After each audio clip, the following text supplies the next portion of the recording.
I'm not asking some strange old man if I can brush his hair. But what if she hadn't? What if she'd refused? Would she have received the blessing that she got from talking to that sweet old man who'd been walking with Jesus his whole life, but who just really wanted to look better for his wife? That's what evangelism is. It's being willing to step outside of ourselves in order to do something for the sake of someone else, even if it costs us embarrassment or even cash. What's the price Jesus paid? I have to reiterate that these programs are very intentional in reaching the people who are struggling within the cycle of addiction and depression. You don't have to be an addict to be depressed, but 99 point whatever percentage of the time, addiction walks hand in hand with depression.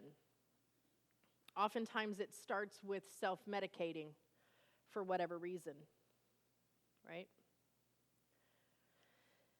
This is not a program for people to use as any kind of a rehab.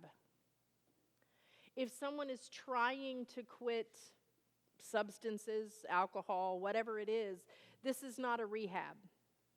This would be considered the next step after rehab, if you will, or to be working in partnership with any rehab program that they may be following, either outpatient or inpatient or whatever, right?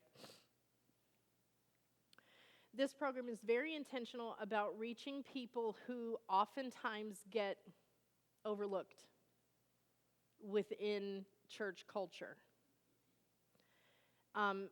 When the first time that I preached here and I asked if any of you had been, affected by addiction, and 85% of the congregation stood up.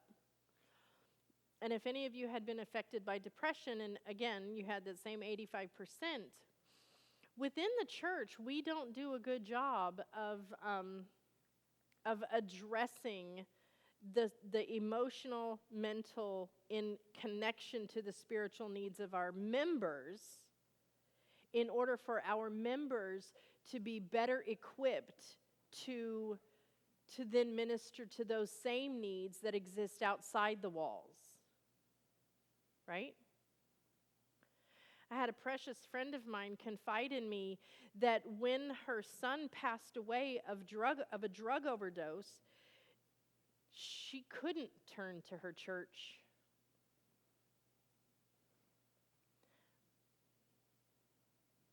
Because what would they say? And that should have been the first place that she could have turned, was to her church family. So these programs are very intentional in reaching the people that are, these are not, yes, you can have people who are struggling with addiction and depression that are on the way upper echelon of society, or you can have the very bottom of the societal chain and all points in between.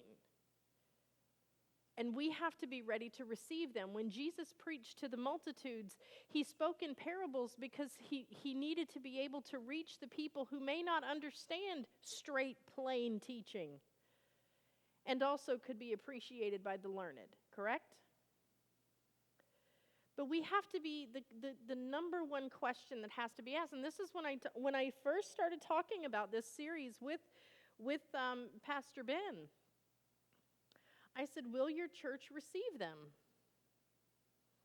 Because if your church is not in a condition to receive hurting, broken people, this is not the program for you. And he said straight up, I believe that we are. I believe that we are a loving group of people who just need the tools. And with the right tools, I believe that we will. So, we've been talking about this for a couple years, right? And So I need you to understand that these programs, they don't require medical certification or any kind of a certification, if you will, because it's literally designed to be as simple and succinct so that it is very much lay-led. It's the people of the church who lead these programs, not the pastor. As a matter of fact, and I talked about this last Sunday, the pastor is not allowed to be the presenter. The pastor is not allowed to be, by the structure of the programs themselves, the pastor is not allowed to be the group facilitator because the pastor needs to be available to free float and speak to individuals as they have need. If you are a member of the church board, if you serve as a leader of a specific ministry within the church, it is something of a built-in expectation that you would participate in programs like these. Because as a leader of your department is going to be fully engaged in the cooperation with these programs. How many ministry leaders within the church do we have present? A few. I see that. I'm like, I won't shoot you. I don't have a weapon. I can, hold on. Gotcha. Right? But when we, as people, when we are asked to take a leadership role in the church, what's our first answer? Please no. Don't make me. I'll help, but do I have to be the one to write the reports? Like, we don't want to be the one that's responsible, right? How many has ever served on a nominating committee? Well, I promised Jesus I'd never do that again. Right? Could you write a small children's book on excuses after having served on nominating committee? Could you put that in a children's forum and say, "Dear Johnny, don't say this when you're asked to serve in the army of Jesus." Right. So we know the excuses that get handed to us. Oh, I stubbed my toe. Can't do it. When you accept a leadership role in the church, however, you are by default asking God to fulfill the verse where Jesus says, "The harvest is plenteous, but the laborers are few. Pray ye therefore the Lord of the harvest, that he may send laborers into his harvest." Like, we know the verses, right? Don't pray that verse unless you are willing to be the personal fulfillment of said verse. You can't ask the Lord to send laborers, but somebody other than me, Lord, right? It's not how it works. But as a leader in ministry within the church, you are by default saying, pick me. And that's why so many people hide under the pew when it comes time for nominating committee, right? And the 7 who will are the same 7, you know. They're serving on this board and serving on that board, and they're the cleanup committee, and they've got, 5 other assignments, and on and on. Boy, the genuine workers in the church are truly genuine workers. So by way of showing you what the programs look like, what you can expect when you receive your materials,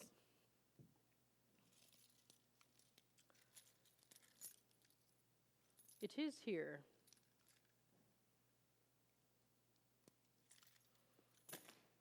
This little guy.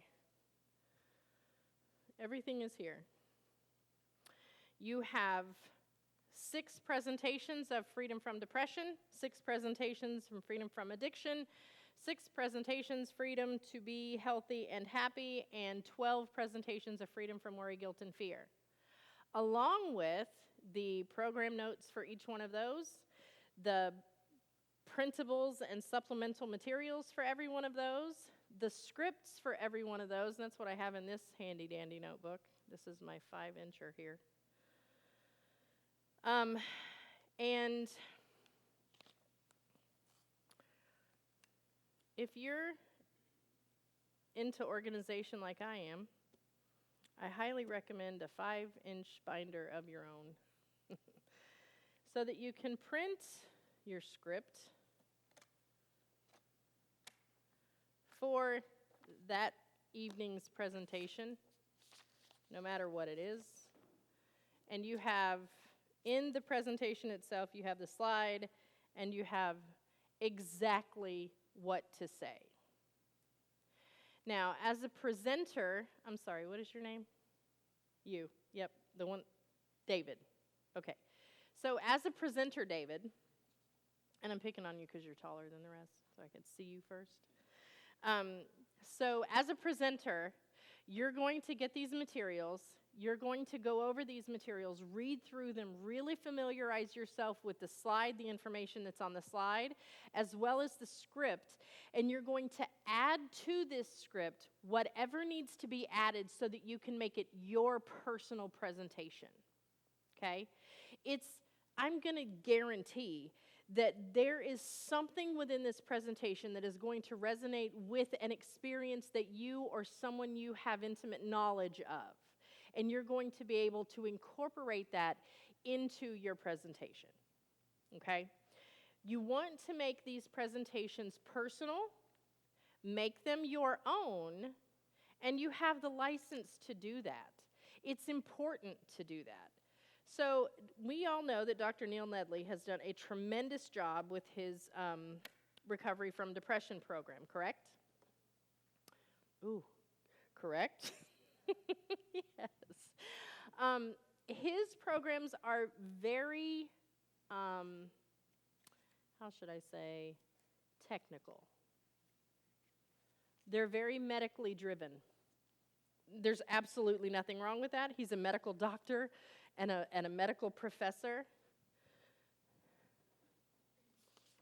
right? So it's to be expected that they would be that way. These programs, while being able to take, which one is this? What's on the front of that page? Not you.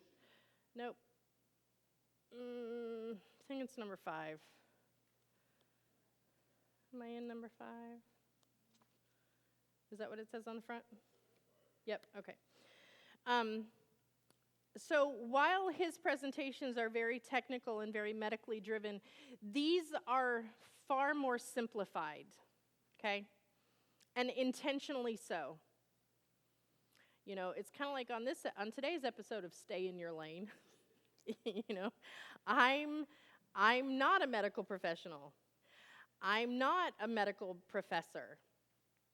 I'm a lay person who has been blessed with the ability to do a ton of research and conversations and collaboration with other professionals who have led us to put together these programs. So this is session number 5, and you can see there in your program notes, that's basically the script for the program for today's presentation. So if you were to come to session number 5, that's what you would hear the presenter say. So that you can then, as the participant, go home, take the presentation home with you. Oh, did we run out? All right, sorry. We get to share. That's a good problem to have.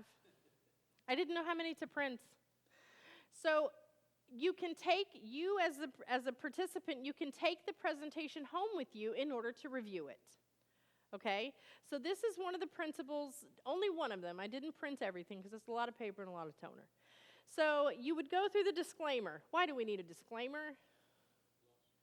I don't want to get sued. You don't want to get sued. Right, Pastor? Insurance is expensive enough. This program is for educational purposes only and is not intended to take the place of a physician's advice. This program does not establish nor constitute any medical relationship between participants and presenters or sponsoring organizations.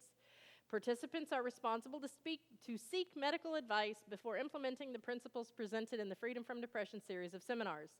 Implementation of exercise and nutrition promoted throughout the Freedom from Depression series of seminars may impact your medications. please talk to your doctor, talk to your doctor, talk to your doctor. And throughout the series, we talk about the importance of maintaining an open line of communication with your physician. In your registration paperwork for the Freedom from Depression series, you have your registration form. You have a letter to your physician that you're going to take to your physician. And you guys who were here last Sunday, the Sunday before last, you saw that in that letter, we're telling the physician exactly what we're doing so that they have awareness that, hey, my patient's medications might need adjusted. And then we have the request to participate. Now, the reason that we have a request to participate is, again, to reiterate the disclaimer. They get a copy and you get a copy. That's for legal purposes, right? Because we have to cover our six, as they say. So this session is obeying nature's laws, inviting the Creator to heal our hearts and minds. Of course, we're going to start with prayer, but it's very short, sweet, and to the point. Why do we have the prayer scripted? Please don't preach a sermon in your prayer. Right, Pastor? How many do we know? What is that story that James White, there was a brother had come forward to give congregational prayer, and he was just preaching on and on and on, praying on and on and on. And James White got up and picked up his hymnal and said, let's sing him whatever it was while brother so-and-so finishes his prayer. Come on, man.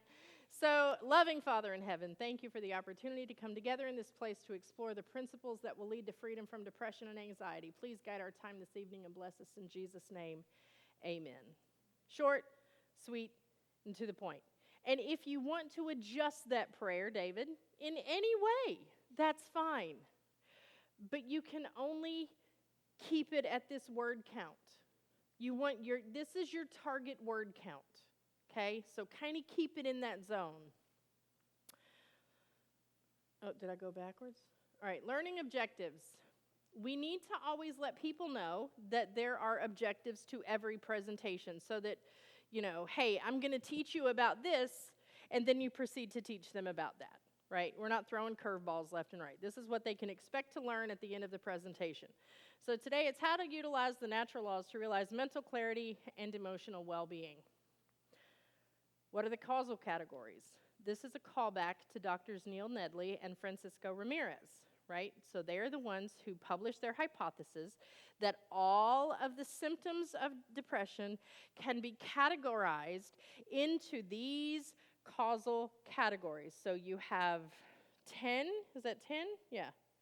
So you have the 10 causal categories as published in the American Journal of Lifestyle Medicine, and all of our references are on the screen, okay?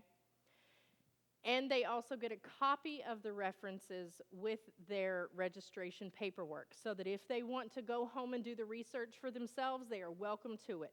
They can go home, they can pull it up, and they can read the research papers, they can read the data, they can see what the science says for themselves, okay? So anybody who's been through the Nedley Depression Program, they will be familiar. You have frontal lobe, lifestyle, circadian rhythm, nutrition, toxins, social coping and grief, addiction, medical, developmental, and genetic. And interestingly enough, if you were to read into the Spirit of Prophecy, especially in the Ministry of Healing, Counsels on Health, and Counsels to the Church, you will find that she identifies every one of these. Okay? Why don't we say recovery is possible? Why do you think restoration is the word? Well, if I drive my truck into the lake, I don't have a truck anymore. The transmission went out of it. Pray for me. I'm really sad about that. If I drove my truck into a lake, and I call a recovery or tow company, and they send a diver down, and I'm standing on the edge just sobbing because my truck's in the lake, and they hook a winch to the frame, and drag it out of the lake, it has been recovered from the lake, correct? Should I be able to just turn the key over and drive it away? Not likely, my friend says, not likely. It's not. Here, I'll give you a ride home. You ain't driving that truck, right? It has to be restored to working order. Recovery is one thing. Restoration is the work of God, right? So that's where these programs differ. We talk about being fearfully and wonderfully made. This slide is present in every single presentation. Every single presentation has this slide. Fearfully and wonderfully made by a loving creator and redeemer. Okay. We are in presentation number 5. So in presentations 1, 2, 3, and 4, we have talked about being created by an intelligent, beneficent creator. And now we're going to talk about the ways that he's asked us to take care of the human machine. And in Exodus 15:26, it says, "If thou wilt diligently hearken to the voice of the Lord thy God, and wilt do that which is right in his sight, I will give ear to his commandments and keep all his statutes, and I will put none of these diseases upon thee, which I have brought upon the Egyptians, for I am the Lord that healeth thee." So we're letting our participants know that yes, these are health principles that we're going to be showing them how to put into practice, but it truly is the work of God to heal you. Okay?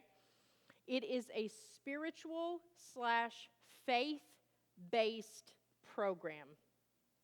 And that's one of the things that sets these programs apart from many others.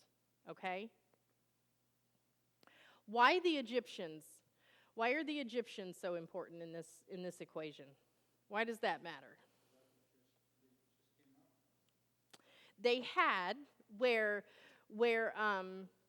in Moses' day, you're absolutely correct. But it's interesting, and I'm looking at the script, it's interesting that the diseases mentioned here are specific to the diseases of the Egyptians.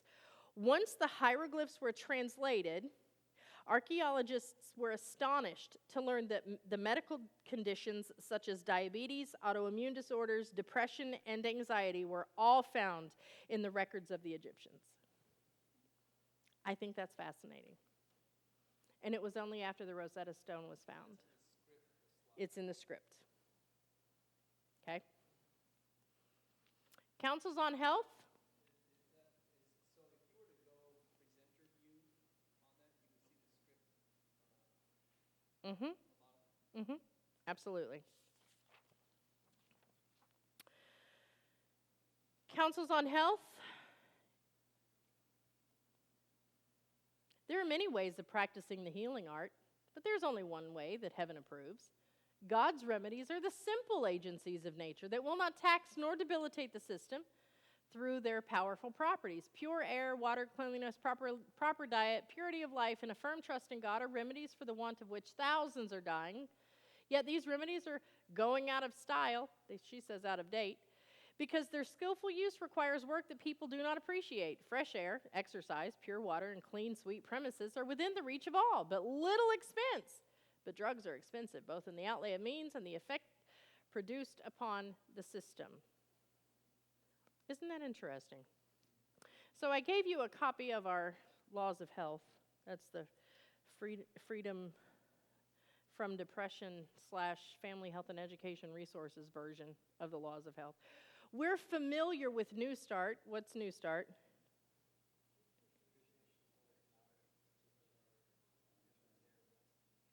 Right. Now, what are the others? What?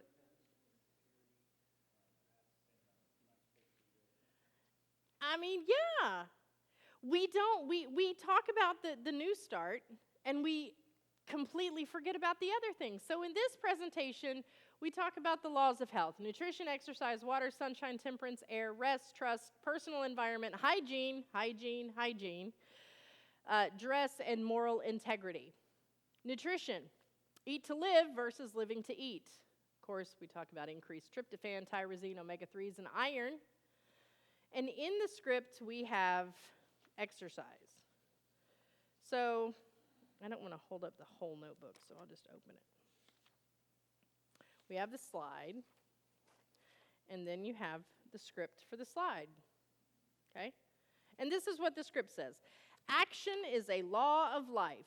Muscle tone and strength are lost without exertion, and exercise improves the health of mind, body, and soul, multiplying vitality and health. We not only encourage physical exercise, but mental as well, focusing on activities that improve and increase frontal lobe activity. We've discovered the importance of incorporating walking as a means to combat anxiety. We looked at high-impact interval training and saw that it doesn't require expensive gym memberships to make a marked impact on our mental and emotional health. The daily exercise log is a tool for you to use again and again to develop the habit of daily exercise. Then we go through water. And above and beyond talking about proper physical hydration, we also introduce the idea of hydrotherapy. Sunshine, well, we talked about the amazing effects the sun has on the human body, converting tryptophan into serotonin during the day in response to the sun, and melatonin as the waves of light change from cool blue to warm amber as the sun. Well, that was just about timely. Did you see how the sun changed just now? Creating a clock within our brain that responds to hormones. The sun is the established energy source ordained by God to sustain the cycle of life for plants and animals. Sunlight is supremely important for the body's metabolism and hormonal balance. It is imperative that you make sure that you're getting ample sunlight exposure every day. And then we talk about temperance, choosing that which lends toward health and wellness versus that which lends to continued illness and self-destruction. And then we introduce the Freedom from Addiction program. Overcoming addictions is a major component of recovery and restoration from depression and anxiety. Addiction in any form is a violation of the natural law of temperance. Following the Freedom from Depression series, a 6-part series dealing with addiction specifically will be conducted at this location beginning whatever date. I encourage everyone to invite as many as possible to the Freedom from Addiction series, okay? And then we talk about fresh air, and we talk about rest. Now, this is where we introduce, what do we introduce here?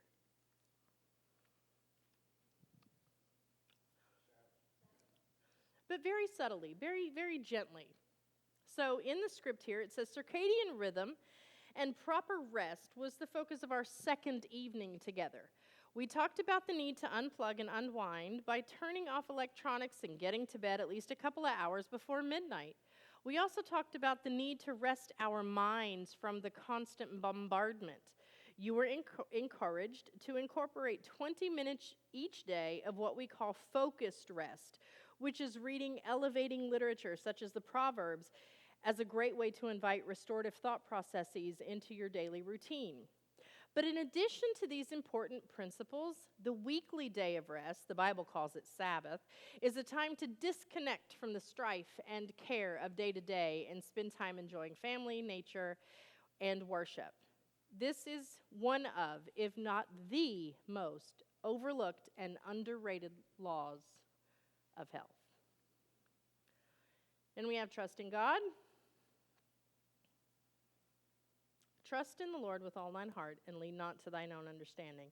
In all thy ways acknowledge him, and he shall direct thy paths. Trust in the power of the God who created you, a God who loves you, and who even died for you. When we feel we cannot change our bad habits, then trust that God can. Hand over control and trust in his power to give you the strength to make the right decisions. What is the result? Well, Jesus said, I am come that they might have life and that they might have it more abundantly. Personal hygiene doesn't get addressed in our New Start programs ever, and it breaks my heart. Cleanliness is absolutely imperative to healthful living. God very specifically instructed Israel on how to keep disease and infection out of the camp, and also how to keep it from spreading and rid the camp of it once it had entered. Modern medicine has encouraged proper hand washing and hygienic practices as a means of reducing the spread of germs. What did we learn in COVID? You may bathe in Purell. Right? I mean, seriously. How many chemicals did we ingest through our skin with that mess? My hand sanitizer is essential oil based, not alcohol based, so I'm sorry. Anyway. So, next we talk about a personal environment. I really love that laundry room. We talked about laundry at lunch. Isn't that nice? Man, I like that. Anyway, very closely related to personal cleanliness is a clean and fresh personal environment. We know the detriment to the health and well-being of small children who are raised in the homes of smokers. This is just one example of the health implications of a clean home environment. We need to work to eliminate as many toxins as possible from our lives. We live in a time when many toxin-free alternatives are readily available for cleaning, cooking, personal care, etc. Often people who struggle with depression and anxiety become overwhelmed by a cluttered environment. We encourage everyone to be intentional about organization and decluttering. Who feels better when their house is spotless? Spotless. I love it so much. And then I'm the one who trashes it every time. I was walking through my bathroom this morning after I, fought with my tights to get those on. Man, can't wait till we don't have to wear tights anymore. So I'm walking through the bathroom, stepping over my stuff, and I'm like, I can't even blame it on the kids. Like, what am I doing? And so I just kicked it all over into one pile, and I'll deal with that later. Anyway, but you know how easy it is to become overwhelmed. And when the place is a mess, it's not comfortable. It's not a space that you enjoy being in, and it can create anxiety. So we want to, encourage folks in this area. And then dress. Why didn't I put a lady in a long skirt up here?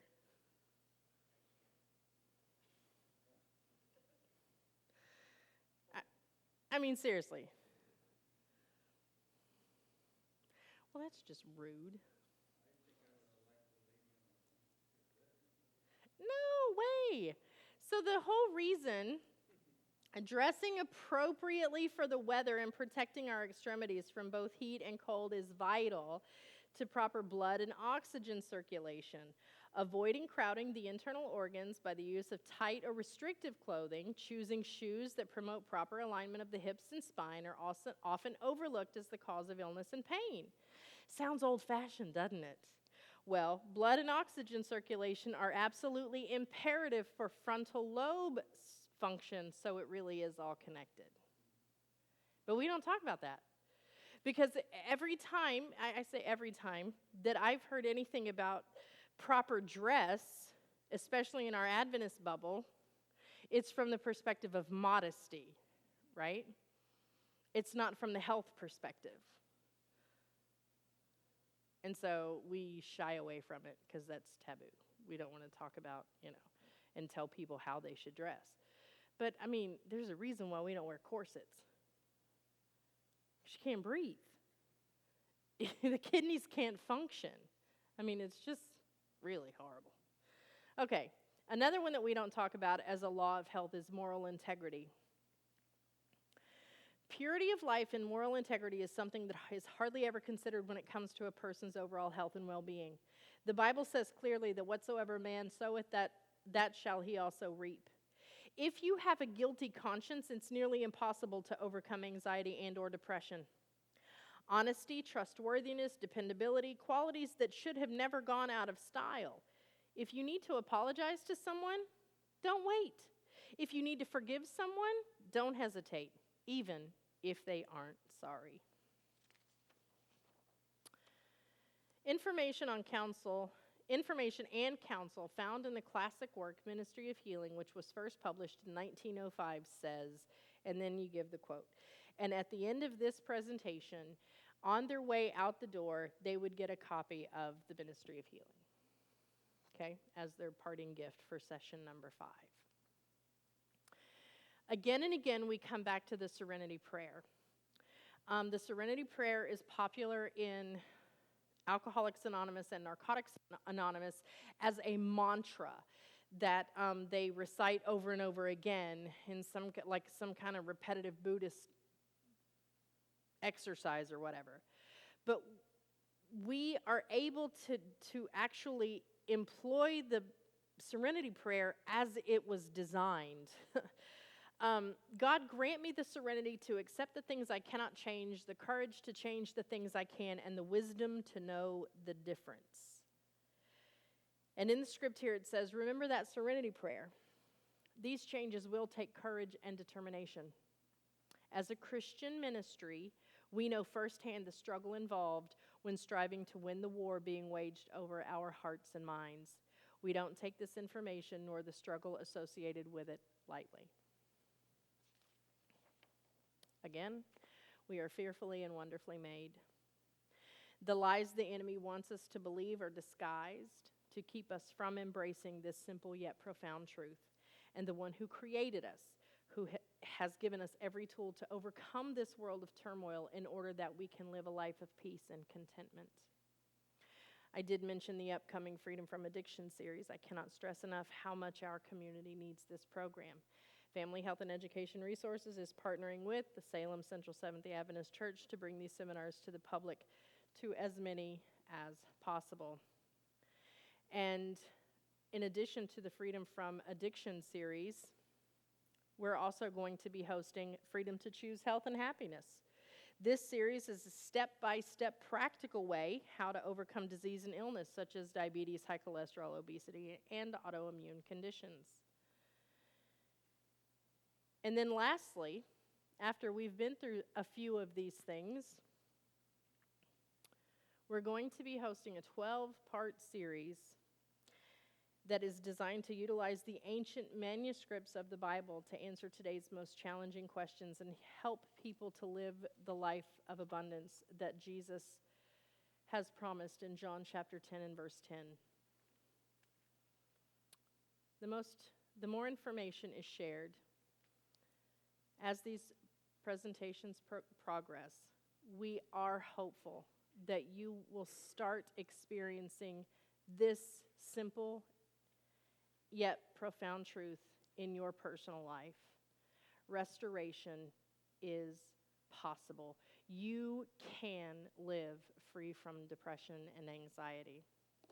Now, on your name badge is your group number. Quickly find your group number, and your group discussion facilitator will have all of the handouts and supplemental materials for tonight's presentation. And we hope to see you back here next Monday evening at 6. God bless. Have a great night. Easy peasy, right? Complicated? So we break up into group discussions. Mm-hmm. We'll have 2 teams. Well, so when you have your registration table set up, your name badge cards are going to be numbered 1 to 6. 1, 2, 3, 4, 5, 6. 1, 2, 3, 4, 5, 6. Not 1s, 2s, 3s, 4s, 5s, and 6s. So that if a husband and wife come in, he's going to get the first name badge is number 1 and hers is number 2. So that when they go into their group discussion, they're not in the same group. Why? We need them to talk. We need the hubs to be completely comfortable and confident in talking because, you know, as husbands, that anything you say in the presence of your wife can and will be used against you in a later argument. We know this. We know this. You know, we women, right? So then you would go into your group. Now, we'll just say that there's only 4 people that night. Well, we're going to have 1s and 3s meet over here, and 2s and 4s meet over here. Why don't we want to do 1s and 2s together? Same reason. Yeah, we got husbands and wives and even and odd numbers, right? That kind of thing, okay? So we want to make everybody, give everybody the plenty of opportunity to, you know, engage and gain as much from their group discussions as possible. So when they leave, they take off their name badge. Yes, sir. Every single presentation, every single one, you have the group discussion guidelines for that presentation, along with what you're going to be discussing, any of the supplemental materials that you're going to be giving to them, if there are instructions for that supplemental material, everything. And it's all in the folder. Like literally, you have a folder that says Freedom from Depression. You open that folder and it'll say Session 1. You open Session 1, you have the PowerPoint presentation and all of the printables below it. Okay? Everything you need. Howard, can you go to the Freedom from Addiction presentation? The password is there, and just open it read only. Please and thank you.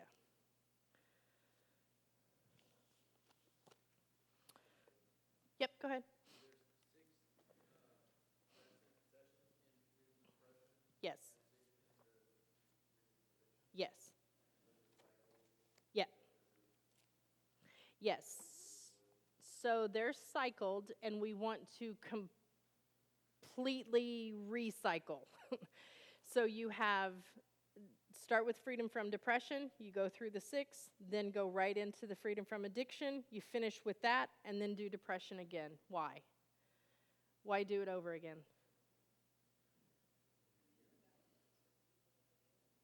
Yeah. Word of mouth, the more people hear about it. You're gaining the reputation within the region, within this area, that on Monday evenings they have meetings at this church. And maybe somebody is just really going through it. But they know that there's a group that meets at this church on Monday evenings at 6 p.m. I don't know what they're talking about tonight, but the Holy Spirit told me I need to go. And if we're here consistently, then the reputation will be built in the community that this church is having meetings on Monday evening at from 6 to 8 p.m. Okay?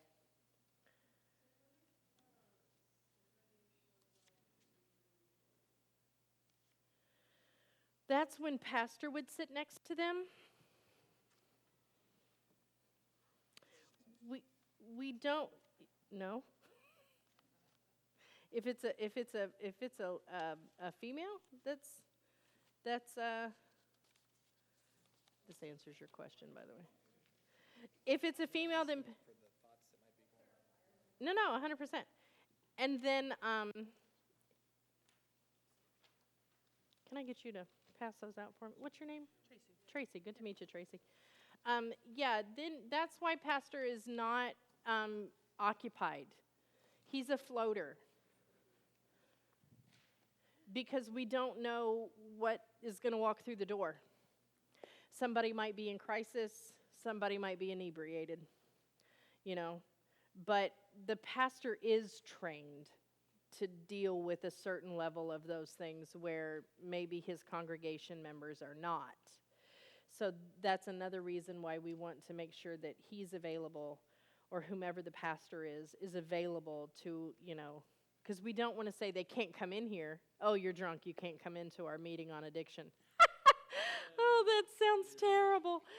But you know what I'm saying? Like that would, can you imagine? Listen, I know, I won't say what I know. But anyway, when you have those situations, you want the people to be able to be there, but that there is a need of some extra special level of supervision. So yeah, and that's a really good question. Okay, so, Freedom from Addiction's up. Thank you, sir. I want to say is this session 2? Yay. So again, and I'm not going to go through the whole thing. We have our disclaimer, the same disclaimer, just a different format. We give our welcome and we thank our sponsors. We talk about restoration as possible because that's a recurring theme throughout. We have an opening prayer that's definitely scripted so that it's not a sermon. Our learning objectives, we talk about the role of depression in developing addictions, addressing the root cause, and introduction of lifestyle treatments. So basically, this is the depression program in one presentation. It really condenses everything down. We talk about the many faces of addiction: alcohol and drugs, sex and pornography, gambling, food, money, shopping, work, fitness, and media, so that nobody gets a pass. Nobody gets a pass. Just because, you're not shooting up in the 7-Eleven bathroom doesn't mean you're not addicted to something, right? And this also takes a lot of the heat off of the people who might be in new recovery from substance abuse. We're letting them know that we're not just, this isn't just about people who have struggled with substance abuse. This is for anybody who has something that is trying to take over their life, or maybe has already taken over their life. One of the things that's vitally important, where this program is concerned specifically on this slide, it says it's also important to recognize that the addict, him or herself, is not the only one who has suffered through addiction. The ones who love the one chained to addiction suffer on the sidelines while watching destructive behaviors rob them of their loved ones. This series is for you too. So it might be that the mother or brother or friend of someone in active addiction, maybe they're at the casino 7 days a week, and it's destroying their marriage. Maybe the gambler isn't at the meetings, but their loved one is. Because it's not just about helping the one who's trying to overcome addiction, it's also helping the ones who are trying to navigate it, to help them to understand how they can help their loved one, right? Fearfully and wonderfully made, there's that slide again, but we are subject to technical issues.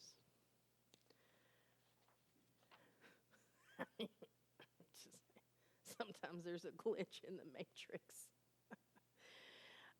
This slide, I love this one. We know that the brain is incredibly complex, easily the most complex organ ever investigated by science. It is the motherboard of the human machine. The psalmist declares that we are fearfully and wonderfully made. It doesn't serve our purposes here tonight to go into all of the estimated 100 billion types of nerve cells, or the conservatively estimated hundreds of trillions of connections made by the human brain for day-to-day functions. But after 6,000 years of degradation, well, is it any wonder that things can go haywire? Big Pharma is trying to manipulate the connection points of the neurons in the brain in order to address and treat an ever-growing number of the world's population who suffer from depression and anxiety issues. We introduced John chapter 10 and verse 10, and then we go on to talk about the depression and addiction connection. We let them know that we have a Freedom from Depression program that happened before this, but don't worry if you missed it. We're going to repeat it as soon as this one's over. And then we talk about all of the symptoms according to the DSM-5. And again, here's the reference. Every scientific slide has the reference point listed on the screen, okay? 1 in 4 women, 1 in 8 men, and then you have the scorecard that was built off of the DSM-5 and how to score it. Are you dealing with situational depression? Did somebody run over your dog? Because if somebody ran over your dog, then you probably are just situationally depressed, and that's totally normal. Causal categories, and we reference the Nedley. Oh, I'm losing my battery. What happened? There we go. We discussed the Nedley Ramirez published article, and every participant gets a copy of it so that they can review the hypothesis and the information that Drs. Nedley and Ramirez share in their published paper. I'm so thankful that they published their hypothesis, because then it can be accessed and can be shared broadly. As long as the proper references are given, then anybody can look it up and read through the information that they so painstakingly compiled, along with the charts and the data points. And and our participants have access to that, and I'm really appreciative of that. So anyway, so we go through all of this. We talk about the serenity prayer again, heredity and development. So literally we crunch it all into a very condensed single presentation. This is the longest presentation in the Freedom from Addiction series. And I think that this one times out right at 48 minutes if you just stick to the script. Okay? I think I extended it to like 54 minutes, but you don't want your presentation to go over an hour ever. It's too much information. It's too much information, and people will glaze over. They're like, Howard, can you do the next one, please? Thank you. So in your paperwork here, you have your group discussion guidelines, if I'm correct. So that's what you can expect your group discussion guidelines to look like.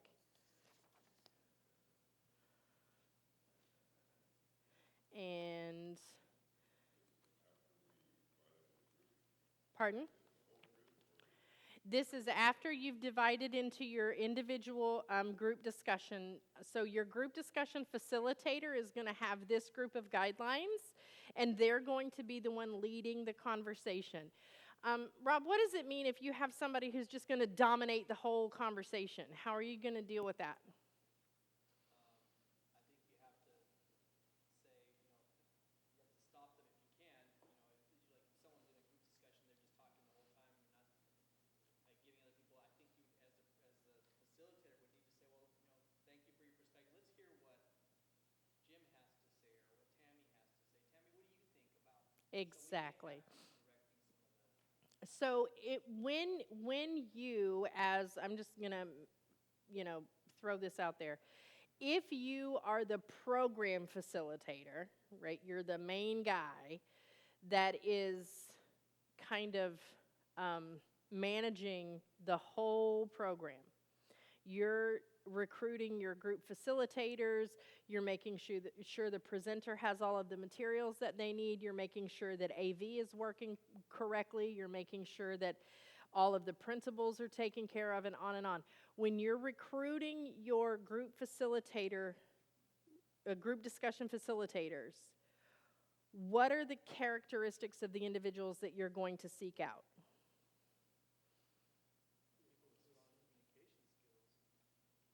Gabriel? You need to be a good listener, but you need to be able to manage a group. Please don't let's just drag this on. Absolutely. So if that person who likes to talk a whole bunch, like they have an opinion or an example or a story about every little tiny thing that you discuss, they know it all. I mean, why are you here if you know everything? Like, I'm not trying to be mean, but, come on. So if that's the case, you're like, okay, Janice, sure, but can you keep it to 45 seconds? Right? So after you've been in a couple of group discussions with Janice, is there a Janice in here? Right. So after you've been in a couple of group discussions with Janice, you know that you have to give her a time.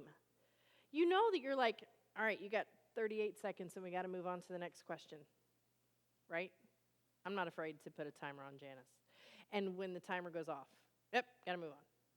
It's not to lessen or to belittle anything that she might have to say, because, her contributions are important and valuable, and she as an individual is valuable as well. But what do we know about Satan?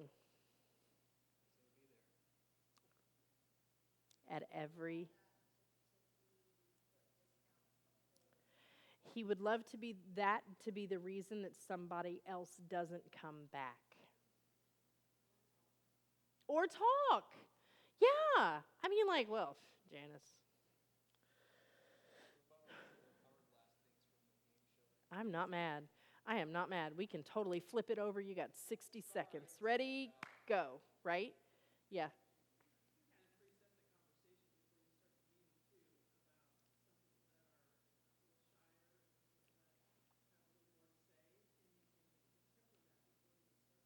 Absolutely. So she's one of the people you want to talk to. You want to respect everybody's time. Everybody has you want to hear from everybody, so we're going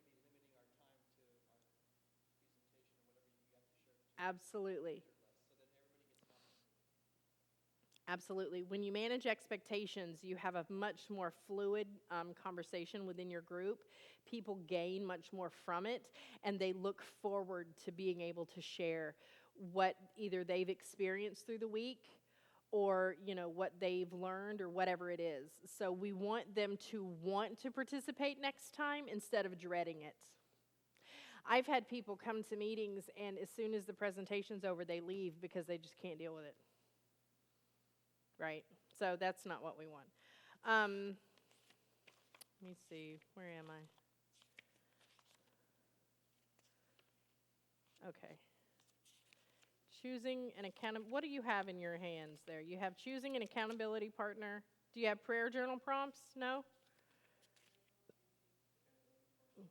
Okay. Accountability partner and journal entry 2. So, choosing an accountability partner, this is in session number 2, so this is for your group discussion at the end of session 2. This is part of what you as the group discussion facilitator are going to go over with people, okay? And asking them why do you think it's important for you to be, if you choose an accountability partner, why do you think that accountability partner needs to have the ability to confront difficult issues with appropriate sensitivity and loving firmness in asking for accountability and keeping stated commitments? Why do you think that's important? And they will engage, and they will be like, oh yeah, it does kind of make sense that I wouldn't have my drug dealer be my accountability partner. Okay, that makes sense. Noted. Why do you think it's important for your accountability partner to be the same sex?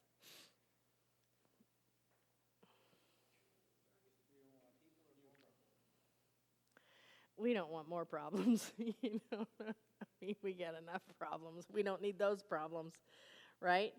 Why does it need to be somebody that you respect and admire? Yes, they're going to have a positive influence on you. You're going to listen to any advice or any guidance that they may offer, and you're not going to let them down. That's just how it is. Biblical principles to keep in mind as they relate to the concepts of an accountability partner. Why is it important that we introduce biblical concepts?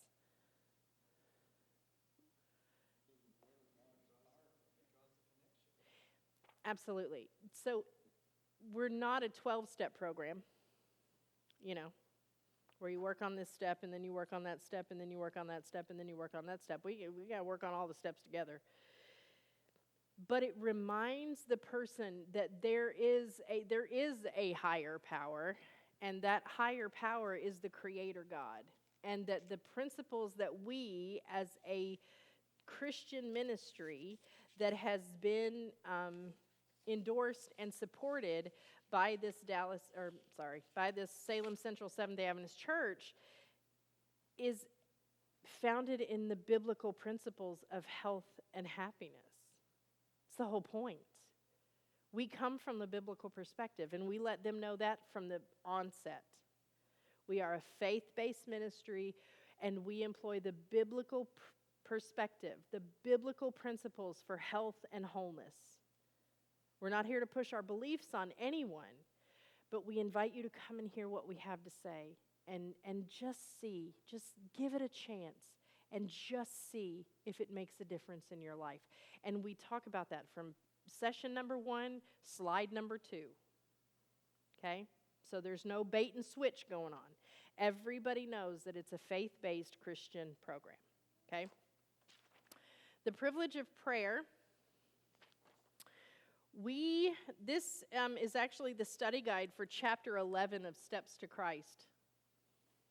How about that? The Steps to Christ study guides, these are actually introduced in the Freedom from Addiction session number 3. And they get a copy of the booklet, Happiness for Life. Pastor, do you guys have these? I have cases upon cases. Please have them. Yes. I have so many. But we give them to them with a copy of the little booklet so that they can go over it. And it's homework, and we call it homework. So here's your homework. And next week when you come in to your group discussion, you as the group discussion facilitator, you're going to not go over each question, but you're going to ask, was there anything about last week's study from the privilege of prayer that anyone found confusing or especially intriguing? One or two, discuss them, and then move on, okay, to what was in the presentation. The reason is because it really reiterates the importance of personal ownership of time invested for improvement and personal restoration, okay? So it's not just a Monday thing. You're not just coming to class on Monday. You are investing the time in your personal growth and development, okay? And then also, at the end of the Freedom from Addiction series, at the end of the 6-part series, we extend the invitation for anybody who would like to continue in a study group that's going to focus only on this little book right here. We're happy to have you join our study group. So it extends beyond the Freedom from Addiction program into study groups, right? Okay? All right, let me tuck this back in its place. All right, where are we? Oh, free to be healthy and happy. Yay. So this one is a little more detailed. This is the general health and wellness. Now, before we move on to the, hold on, sit up. Before we move on to the general health and wellness one, Freedom from Depression and Freedom from Addiction are designed to take place on Monday evenings between 6 and 8 p.m. I didn't do the research, but I trust the ones who did. And it has been found that programs of that nature, educational programs of this nature, fare far better for attendance and repeat attendance if they're held on Monday evenings between 6 and 8 p.m. Why? Because Monday Night Football is now Thursday Night Football. Hey, you think I'm kidding? Yeah, it's the truth. Right? Can't have it on Thursdays. Why? Because the Seahawks are likely to be playing. Right? I'm a Jets fan since I was a child, so I don't watch the games. Anyway. Good for you, Bubble Adventists, for not knowing what I meant. Anyway, we have these on a rotating basis. And when I first talked to Pastor Ben and the board about this before COVID, it was right before COVID shut everything down. I was like, well, your Mondays are booked from now till Jesus. And the rain. But the reason is because, like I said, you want to build a reputation for always being there on Mondays. Mondays, 6 to 8 p.m. You don't want to have the same team of volunteers working on Mondays from 6 to 8 p.m. because what happens? Burnout. Right? So we want to rotate. Right? And if that means you got to guilt somebody into do it, guilt them. I'm not opposed. You know? What did Malcolm X say? By any means necessary. Right?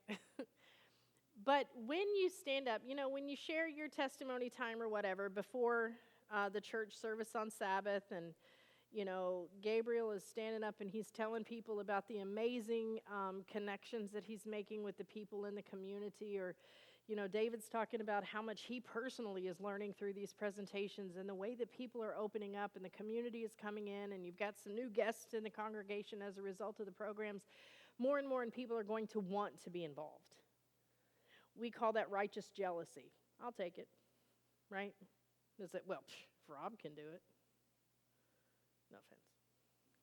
Right? Then I can do it. So Monday evenings, freedom from addiction, freedom from depression. Free to be healthy and happy, however, is a Sunday afternoon situation.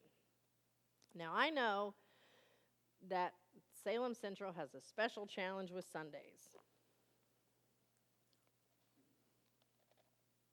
We're just going to have to get over it. Because it's designed to be, it's a full 2 hours.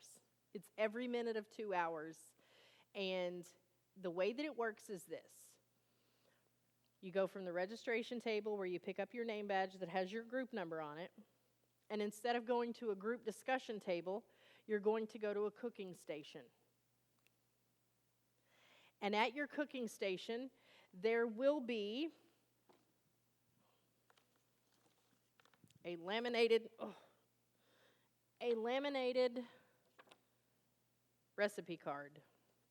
And your group is going to make this recipe. And then, while either the recipe is cooking in the oven, so there's a kitchen monitor, whoever that person is, somebody who knows how to operate the oven. It has to be somebody who knows their way around the kitchen. I would not put my husband in charge of that job.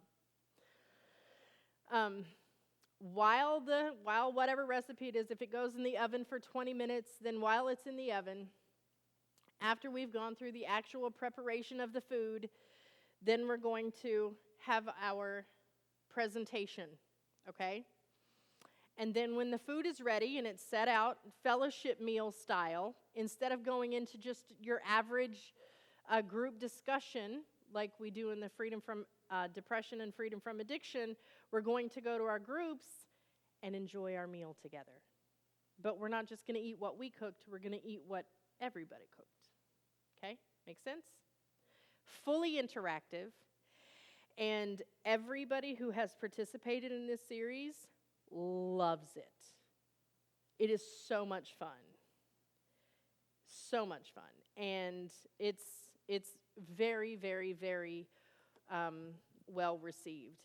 Now we can pass out papers.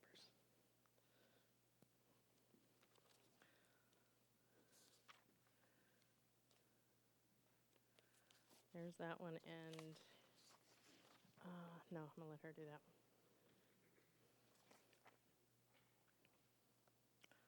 I don't know. Let me see. And what was your name again? I'm sorry, Tracy? Tracy. This one. Yeah, there's 2 pages there. Yeah, or I'm sorry, four pages. So 1, 2, 3, 4 to each person. Oh, fine. Yeah. See, so you have this one is instructions and this one's blank. Oh, I got you. Yep. Okay, I'm going to take one.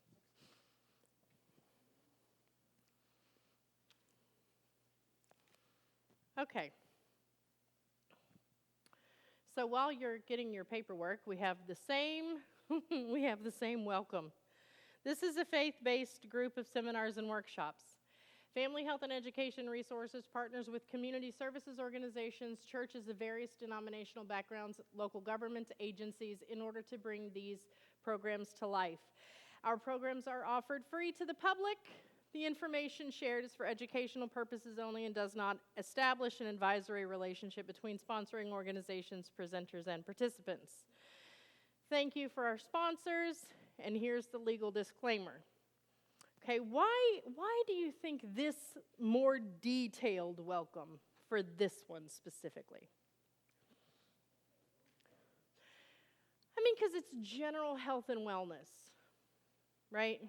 We really need to point out that we are a faith-based, this whole program is faith-based, right? We don't want people to feel like they're in any way duped, so we want to be very upfront with that. So here's the disclaimer. It's the same in all the others. Opening prayer is the same. And then we have always, at the beginning of every presentation, we have a living, breathing example. Meet Norman. Norman, before going on the program that this series was based on, was on 23 medications, 6 daily insulin shots. He weighed 298 pounds and had a blood glucose of 350. Whew. How many heart attacks you reckon Norman had had?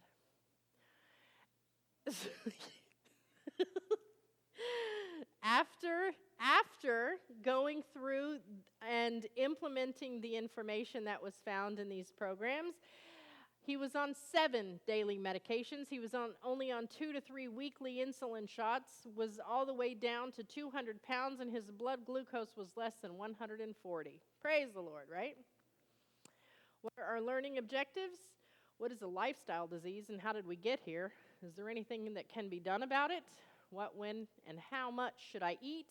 Overcoming heredity, effective exercise, achieving a healthy weight without starving yourself. This is what you can expect to learn when you come to this and the next 5 presentations in the Freedom to Be Healthy and Happy group of series. There's that theme again.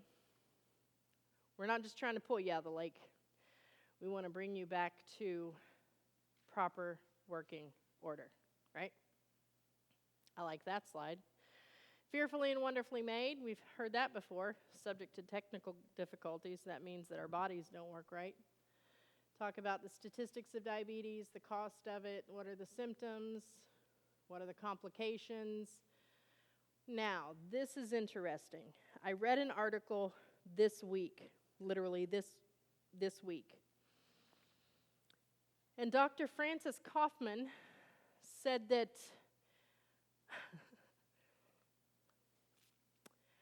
diabetes is a metabolic dysfunction that ranges from mild blood sugar imbalances to full-fledged type 2 diabetes. And she is recommending that we call diabetes diabesity. I think that's an interesting name. And then after, this was like 5-ish years ago, and this is just me talking to you guys, after all of the research has been done, there have been more and more medical scientists have jumped onto this. They're like, she's absolutely correct. And interestingly enough, dementia is being reclassified in certain medical circles, coming out of Cleveland, Mayo, and a couple of others. The major research hospitals here in the States, that dementia is type 3 diabetes because of the glucose sugars that are collecting on the ends of the neuropathways in the brain. And when they crystallize, they're causing them to snap off, leading to memory loss, cognitive decline, and all of those things. And it all goes back to glucose and the improper metabolism of glucose. So, insulin resistance. And we talk about the cell. A subdivision is similar to cell membrane and blood vessels and are the roadways that carry nutrients. And the cell is a house with many locked doors through which glucose must pass. Insulin is the key to unlock that door. Okay, so this is how we introduce the relationship between glucose, blood glucose, and insulin. We talk about the normal metabolism. We talk about what happens when you become insulin resistant. We go on to talk about the many symptoms of insulin resistance, the insulin resistance and diabetes treatment, how to get started. There's the 4 main points. Talk to your doctor. Talk to your doctor, talk to your doctor, talk to your doctor. We really, really reiterate again and again the importance of talking to your doctor. High impact interval training. Compared to treadmills and hour-long aerobics classes, interval training helps you burn fat more efficiently and quickly. Now, this is from the Physical Activity Science Laboratory in Laval University in Quebec, Canada. I have the little guideline to high-impact interval training. You don't have to measure your heart rate or any of the technical things that could really bog somebody down or make them decide that this isn't for them. So here's what it says. Run or jog in place at a brisk pace for 30 seconds, or you can do jumping jacks. Run or jog in place at a slower pace for 2 minutes. So what I do is 30 seconds of jumping jacks, followed by just kind of cruising around my living room for 2 minutes. I do that 3 times, and that is a high-impact interval training session.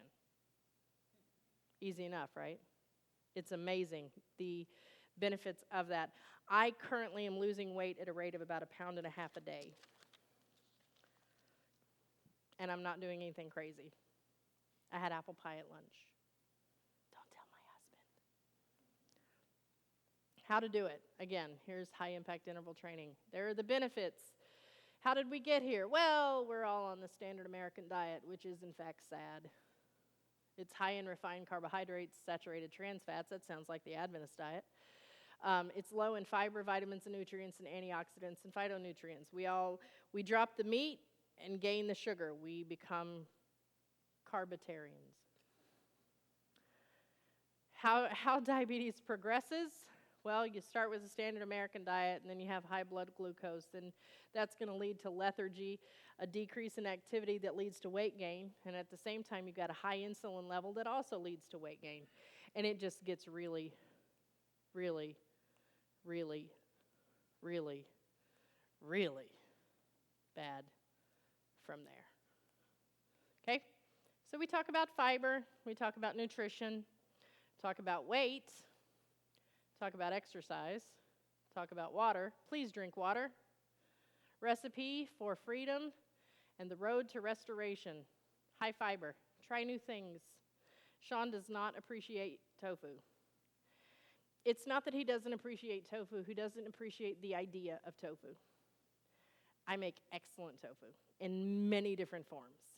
And every time I make it for him, he says, man, that was really good. Anyway, plan for success. Set yourself up to succeed. Share successes and setbacks. High blood glucose, low blood glucose, and test often. Set SMART goals. They have to be specific, measurable, attainable, relevant, and time-based. I remind everybody that restoration is possible, and then we have our group discussion. And again, everything is completely scripted. I flew through that on purpose. Because, I don't want to lose my audience, right? But absolutely everything is scripted. There's nothing that isn't completely laid out in the script. All of it is there. Every slide and the entire script. Go through the material. Familiarize yourself with it, and you don't have to be a medical person to be able to share this information. Just read the script, click the next slide, and then send them off to the group facilitator to deal with. It's not hard. It's really not hard. Come on, man. Who wouldn't love that? Who wouldn't love that? All right. The next one, please. Oh, wait, before we do. What did I give you for this one? You had your script. Now this one's really important. As far as the group materials, for the group materials, especially for the Free to Be Healthy and Happy, we want to make sure that every participant is getting their program notes. We want them to be able to go home and go back over the material. They're not going to remember everything that they hear. But if they take it home, or if while going through it, they circle something and put a question mark on it, they're going to be able to go and look it up and further investigate for themselves. It's like 12%. It's really sad. It's really sad. You remember 10% of what you hear. When you couple that with hearing and reading, it jumps to 45%. And when you couple it with hearing, reading, and watching, then it jumps up to like 85%. So we have hearing, reading, and watching. And I didn't figure doing, but yeah, then it's 100%. Now we all have photographic memory, and everybody wins. Okay, I've changed a couple of things. Your page here, within the freedom from depression as well as the freedom from addiction, we talk about prayer journaling, and all of those things. I have adopted the PRAY acronym: praise, repentance, ask, and yield, okay? And then in our participant workbook, this is the instruction page for prayer journaling. This is the instruction page for what is taking the place, or what is taking the place of what used to be our recorded logs, like your daily water intake, your exercise, sunshine, and all this other stuff. Now it's just on one page. And so you have your instructions here on this page, and then you have your blank one for prayer and your blank one for your daily habits tracker, okay? So the daily habits tracker, we're monitoring our mood, but first prayer, spending meaningful time in prayer. Did you do that? And you've got your little checkbox, right? Exercise, 10-minute walk after meals, and high-intensity interval training 3 to 5 days a week. Did you do that? What's your water intake? Meal planning, breakfast, lunch, and dinner, because we talk about food journaling being a means of accountability for what we take into our bodies. And make your list and stick to the list. And if you plan on having a Reese cup tomorrow, put it on your list, because if it's not on your list, you're not eating it tomorrow, right? Personal improvement, or SMART goals. Today's Bible promise, any particular promise during the day's reading, commit it to memory and recite it throughout the day. Focused rest. Now, this is something that I worked with a couple of different people to tweak and make sure that I wasn't doing anything Eastern mystic where this is concerned. Classical music playing in the background while reading the day's Proverbs or other Bible reading plan. You're engaging your frontal lobe. You're giving yourself the brain massage that Dr. Nedley talks about, and you're also getting your daily dose of the scriptures, right? And then today I am grateful for, because within this we talk about our thankfulness list. Sleep goals, did you reach that? Unplug and unwind. In service, volunteer, get involved. And sunshine, strive to get 20 minutes of direct sunshine even on cloudy days. And then, of course, you have other. So these are the daily habits trackers that our participants are going to be receiving, and also a copy of the prayer journal page. Okay? Fair enough? The last one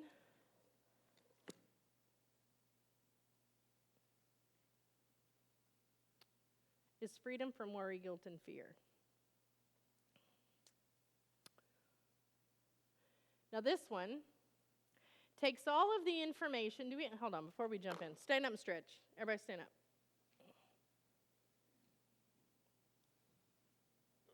Ugh. I know, right? Everybody's a chiropractor suddenly when they stand up. It's like,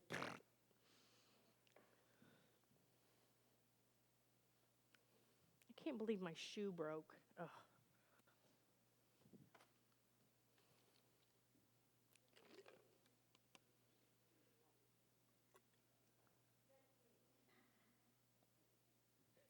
Duct tape and WD-40. Does it move? Yes or no? Is it supposed to move? Yes or no? Does it need duct tape or WD-40? If it moves and it's not supposed to, it needs duct tape. If it doesn't move and it is supposed to, it needs WD-40. There you go. That's all you need in your toolbox. And a set of Allen wrenches. That's what you need. Okay, so freedom from worry, guilt, and fear, living a life of confidence in an uncertain world. So after we have gone through 2 cycles of the freedom from depression and freedom from addiction, and at least one of the free to be healthy and happy, we're going to do the freedom from worry, guilt, and fear, which is a 12-part series. It's an evangelistic series that's based on the principles of Steps to Christ. Okay? It's an evangelistic series that is introducing the people who have been coming to the freedom from depression, freedom from addiction, the general health and wellness, as well as friends and family and church members. Okay? Thank you for participating. Hold on. Thank you for participating. Where's my script for this one? Because I had to print a new one. Hold, please.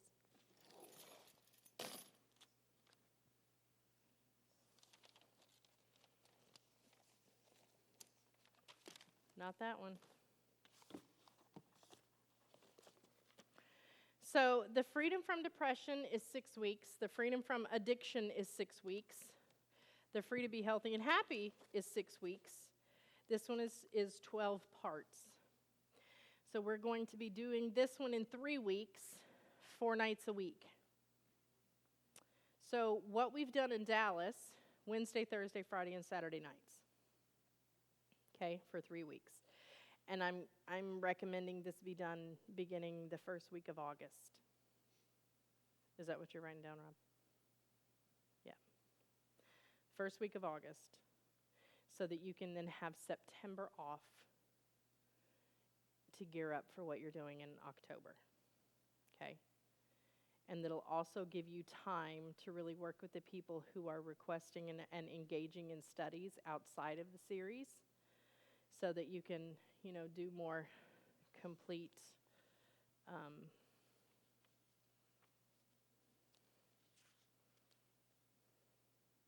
preparation.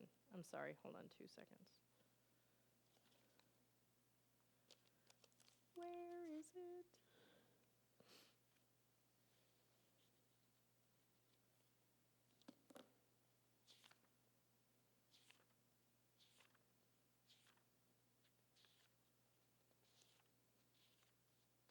Okay. I love this series so much. I can't even tell you how much I love this series. It's so good. It is just so, so, so good. Okay. I know I've got slides missing. Anyway. Okay, so welcome to the second in the series, Freedom from Worry, Guilt, and Fear. How many of you here tonight have participated in any of the other series of workshops by Family Health and Education Resources? All right. Well, that's an abysmal showing. We are very glad you've decided to continue your journey to wholeness with us as we explore what it means to live a life of fullness and absolute confidence in a world of uncertainty, perplexity, and grief. In previous series, we have discovered that we truly are fearfully and wonderfully made. Hold on just a second.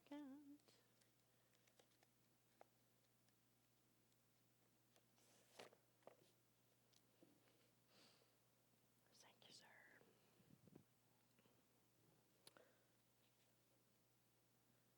So,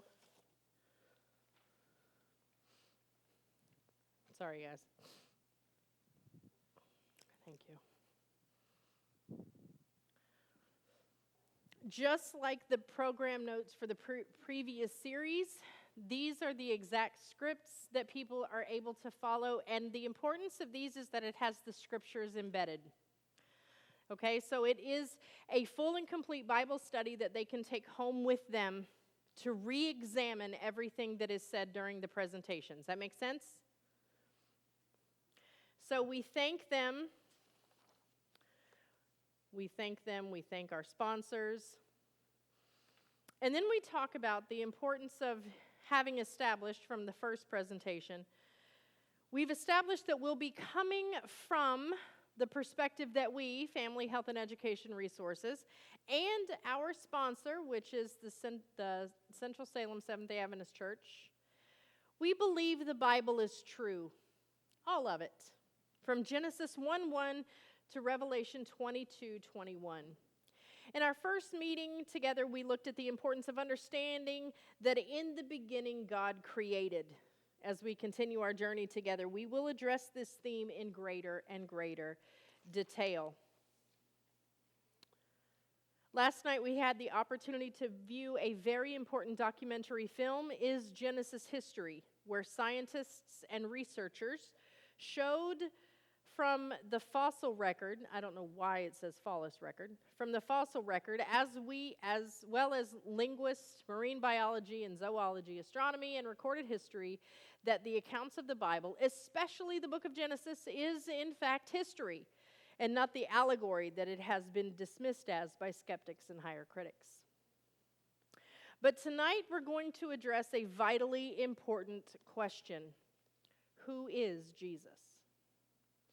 So what are our study objectives for the evening? Well, First, we have the probability factor, followed by just another man? And what is the big deal anyway? But first, as always, let's seek God's blessing for our study tonight. And again, it's a scripted prayer that's very short, sweet, and to the point. In speaking, then the next slide. I love the artwork for this series very specifically. It's a dear friend of mine in Australia. Blessed this ministry with a collection of his artwork that is pretty exclusive. Only a couple of these images have been used outside of this ministry. And I love that. I just think he's amazing. So these are his original images, and I'm so happy to have them. In speaking with his disciples, Jesus asked them a simple question in Matthew 16:13. Whom do men say that I, the Son of Man, am? His disciples answer in verse 14. Some say you're John the Baptist, but some say Elijah or Jeremiah or one of the prophets. Jesus then presses the question further. But who do you say that I am? Simon Peter answered and said, Thou art the Christ, the Son of the living God. From the time, look at those images. Aren't they great? I love them. I'm sorry, I get excited. From the time of Christ to today, people have sought to answer the question posed by the man himself, but who do you say that I am? Tonight, we're going to look at what the Bible says about Jesus, about who he was and is, as well as recorded history to help us come to a personal conclusion. But first, we'll examine just a handful of the Old Testament claims regarding Messiah. Then we go through some of the Old Testament claims, just a handful of them. Born in Bethlehem, betrayed for 30 pieces of silver. And then the next slide, we have the New Testament fulfillment of those same. And in your notes, you have, I think it's a chart or a table that has them side by side. And then, what are the odds? For tonight's discussion, we selected only 8 of the most commonly known of the more than 65 of the most recognized Old Testament prophecies of Messiah. And from evidence that demands a verdict, Josh McDowell reasoned this. Some skeptics have suggested that these prophecies were accidentally or coincidentally fulfilled by Jesus. According to the science of probability, the chance of any one human being, up until the present, fulfilling a selection of just 8 of these prophecies, including the one on the crucifixion, is 1 in 10 to the 17th power. And here we are just considering only 8. What if we were to consider 48? The chance then becomes virtually 0 at 1 times 10 to the 157th power. Just for 48. And we know that there are at least 125 identified prophecies of Messiah in the Old Testament. But what about evidence that exists beyond the pages of Scripture? Who of you have heard of the Pilate Stone? It's pretty new. So, in reading from an article published in 2018 by Daniel Peterson, a journalist and columnist, this is what he said. Until the summer of 1961, absolutely no archaeological evidence existed that would demonstrate that Pontius Pilate, a pivotal figure in the New Testament Gospels, ever really existed. Some literary sources mention him, including a few brief allusions in Jewish material, according to Josephus, and in late Roman chronicles, such as the writings of Tacitus. But no administrative records survive from him, and no genuine letters of his have ever been preserved. Plenty of Roman ruins exist in Israel, but none bear his name, and a historical Pilate isn't required to account for them. He has loomed large in subsequent Christian thought and legend. One thinks, for example, of the memorable opening of Sir Francis Bacon's early 17th century essay, Of Truth. What is truth? Said jesting Pilate, and would not stay for an answer. But did he really even exist? Critics eager to dismiss the New Testament Gospels as imaginative fiction, along with their accounts of the life, death, and resurrection of Jesus Christ, were only too happy to point to the lack of evidence for Pilate as support for their broader dismissal. In June 1961, however, while working in the Mediterranean seaside ruins of Caesarea Maritima, a team led by the Italian archaeologist Antonio Frova found a sizable piece of limestone, slightly more than 0.8 meters wide and somewhat less than 0.7 meters high, that bears the name Pontius Pilatus. The Latin inscription reads as follows: "To the divine Augusti, this Tiberium Pontius Pilate, prefect of Judea, has dedicated this." Now, Pontius Pilate most likely made his headquarters at Caesarea Maritima, traveling up to Jerusalem only when he had to do so. And from a cynical Roman leader's point of view, Jerusalem was a virtually ungovernable den of incomprehensible religious fanatics, while Caesarea possessed and still retains the charm that could have easily made it the site of a beautiful coastal resort. The inscription says that Pilate had built a Tiberium, evidently a temple in or near Caesarea dedicated to the then reigning Roman Emperor Tiberius, who ruled from AD 14 to 37. Plainly, as others also did, Pilate was seeking to flatter the emperor. Herod Antipas, the son of Herod the Great, had founded the important city of Tiberias on the western shore of the Sea of Galilee in Tiberius' honor sometime around AD 20. This fact perhaps explains the power over Pilate of the implicit threat from Jesus' Jewish accusers, as according to John 19:12, when Pilate wanted to release Jesus, quote, "The Jews cried out, saying, 'If thou let this man go, thou art not Caesar's friend.'" The so-called Pilate stone is historically significant because it dates to Pilate's own lifetime. It is contemporary evidence, yet powerfully illustrating the distinctly random nature of archaeological discovery, the excavators could have easily missed it, simply discarding it as rubble.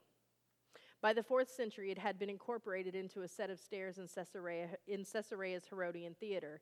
There, the inscription faced downward, fortunately, because the position preserved it from being worn away. The divine Augusti, to whom the dedication refers to the late deified Augustus Caesar, reigned 27 BC to AD 14, and his wife Livia, who were respectively the stepfather and the mother of Tiberius. The inscription identifies Pontius Pilate as the prefect of Judea, a title that seems to connote not only a governmental or administrative role, but a military one, which seems to fit the brief literary references for his career. Fascinating, right? And this is just us talking, when the Jews cried out, "We have no king but Caesar," Caesar had been deified. He was the God king, and they were declaring, "We have no God but Caesar." Now, from the pen of history, more extra biblical evidence of the existence of Jesus of Nazareth and Pilate. Tacitus, that Roman historian, in AD 115, speaking of Nero's persecution of the Christians in the year AD 46, wrote this: "Christus, from whom their name is derived, was executed at the hands of the procurator Pontius Pilate in the reign of Tiberius."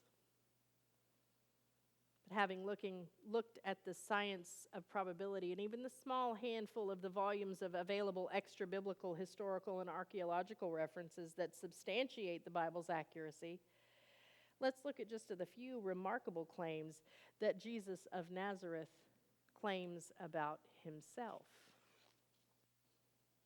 He said that that freedom is only found in him. He said that his kingdom is not of this world, that he came down from heaven, that he is equal to the Father. He declared himself the I Am, which is a direct reference to the name God gave himself when Moses asked what he should tell the children of Israel in Exodus 3, verses 13 and 14. And he said he was the only means of salvation. And one might hear these things and think, what arrogance from a homeless pauper? And it could be considered arrogance, unless it's true. And then it's everything. Before we draw any conclusions, let's examine one more prophecy to see if it holds its weight against recorded history. And to do that, we'll go back more than 600 years before Christ to the writings of a minor prophet named Daniel. So we go into Daniel, and we look at Daniel chapter 9, verses 23 to 27, and we talk about prophetic time, and we introduce the importance of the day for a year principle. And then we have this amazing timeline. Now, the timeline I love.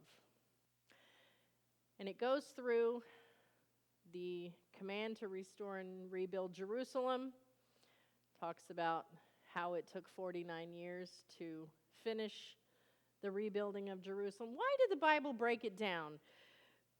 What does the Bible say? 62 and 7. Why didn't it just say 69? Well, because it took 7 years, or it took 49 years, which is 7, right? I mean, come on, man. You can't make this up. If I was writing the Bible, I'd have messed that up. Ma'am, please. This chart is the reason I'm in this church.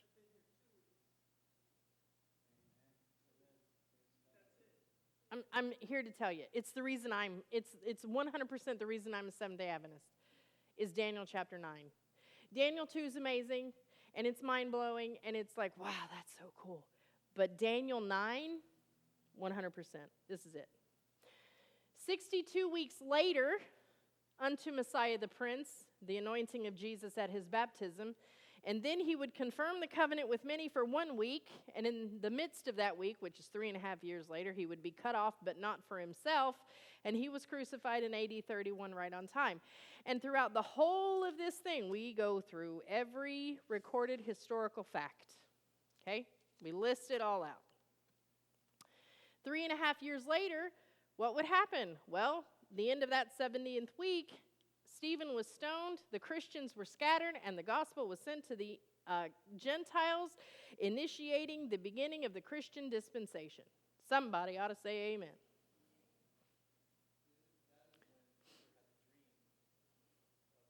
The unclean. Absolutely. Absolutely there was. So this is on the very back page of you have the timeline. Yep.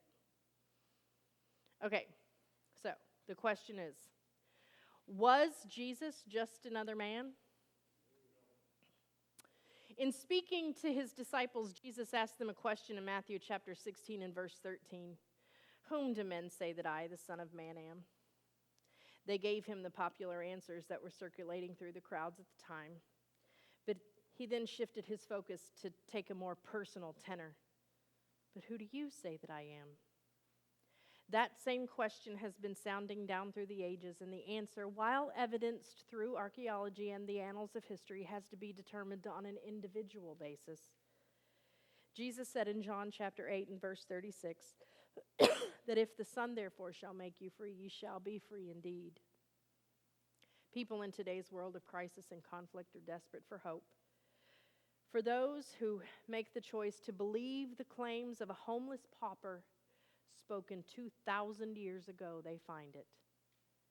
In answer to the heart-searching question of Jesus of Nazareth, I choose to join my voice with that of Simon Peter, and often in trembling faith declare, Thou art the Christ, the Son of the living God.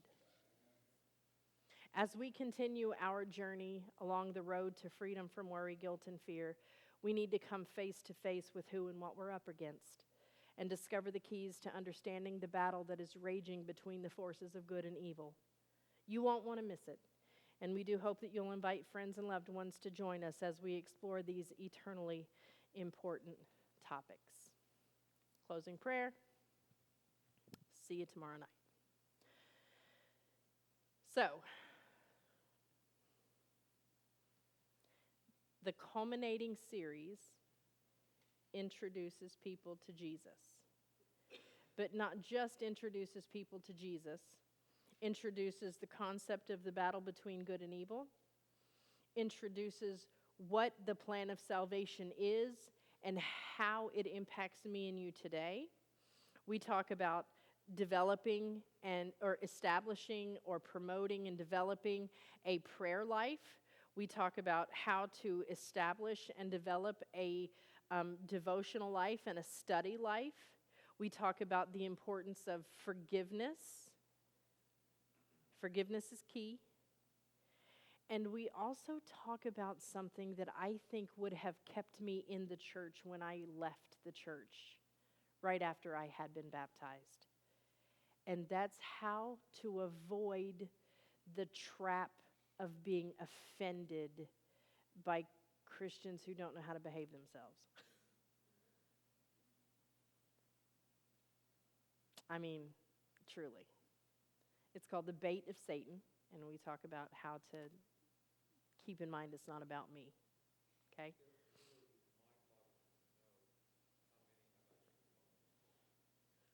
All the people, Pastor. All of them. You ever had your feelings hurt? I mean, hello. I wandered out in the wilderness for 15 years because I got absolutely crushed.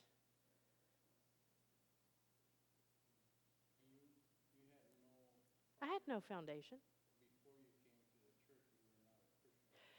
I was raised in First Christian Church in Lexington, Kentucky. We were in church every time the doors were open. My grandfather was elder. My uncles were deacons. My mother led the choir. I mean, I was in church. I knew all the stories. I had all the memory verses and on and on and on, but I didn't have the truth. And then when I went to the series in 95, Net 95, Mark Finley and the satellite and all the, I was that guy. I'm the front row, man. I didn't miss a night, and my mind was blown. And I'm just like, I was in 100%. And nobody prepared me with practical Christianity. No, I had, like I said, I knew all the stories and all the songs and all the memory verses, but I didn't know how to be a Christian. I had no idea.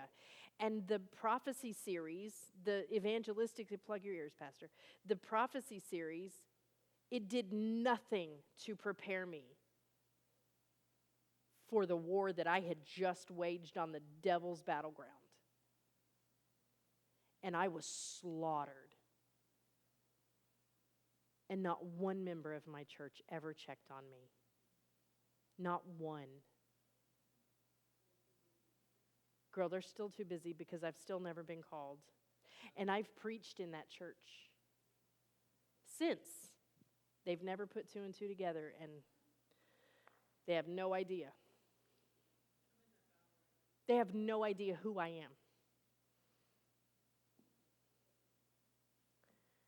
So this series, when I'm walking, and I'm literally walking, and I'm complaining to God, yes, we could do all of these amazing things, and we could have freedom from depression, and we can have freedom from addiction, and we can marry it to the health message. But Lord, then what? And the Lord speaks to my heart, and he says, well, what about steps to Christ? I'm like, oh, that's genius. Did you have something?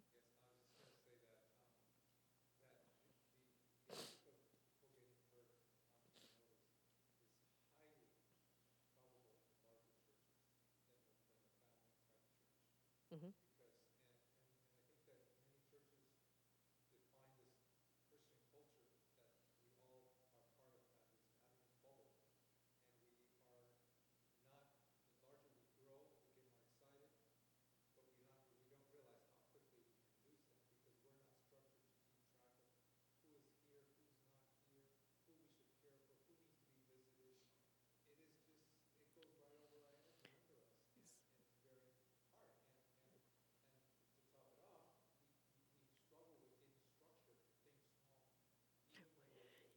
Okay, so there's a concept, and Judy, in 1 second, I'll get to your comment. There's a concept in marksmanship. When I learned how to shoot a gun, I was born and raised redneck. I don't know what you want. But the concept is this: aim small, miss small. Focus on the tiniest spot.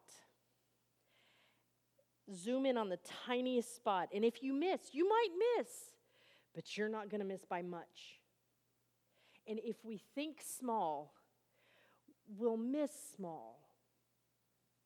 But if we're trying to look big, then we're going to miss a bunch. And the accountability partnership, those things are designed so that the group discussion facilitator, once those new people do come in to the congregation, and they will,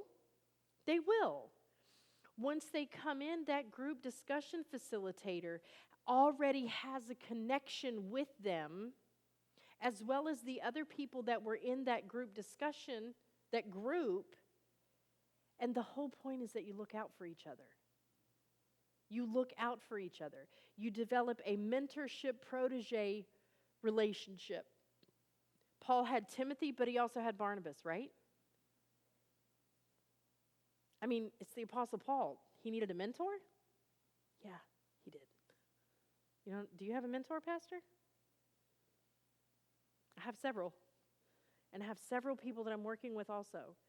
We have to keep that family, that organization of family together.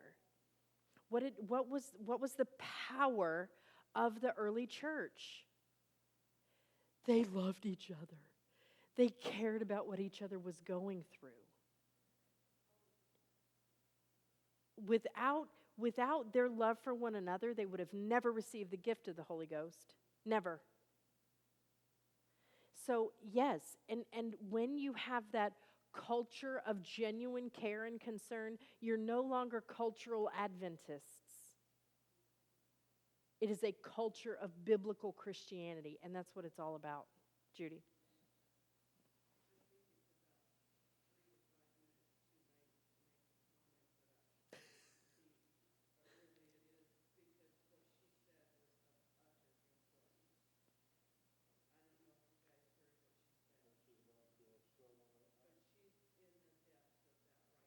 Yeah.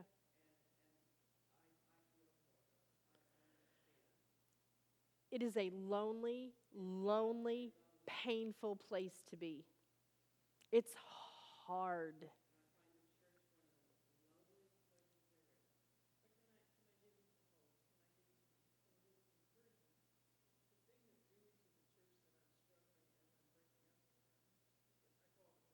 Yeah. Yeah.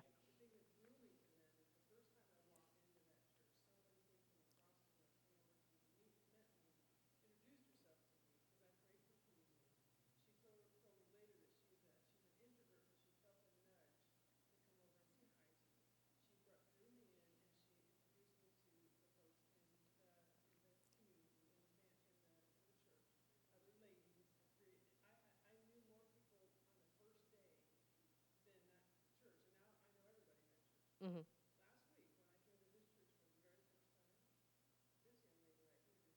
Praise Jesus.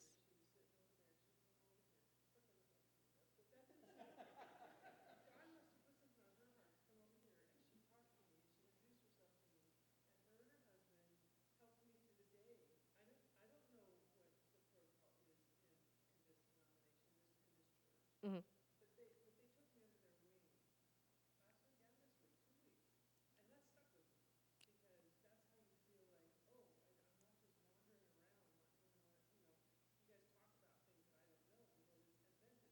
Right.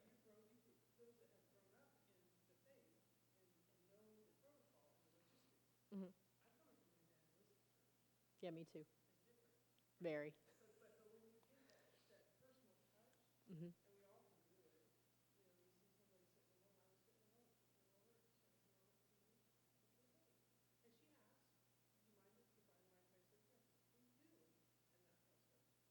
Well, at least she didn't ask you to brush your hair. That's exactly what I was thinking. Can you imagine? Can you imagine being that guy? Like, you got some detangler? Because this is going to take some work.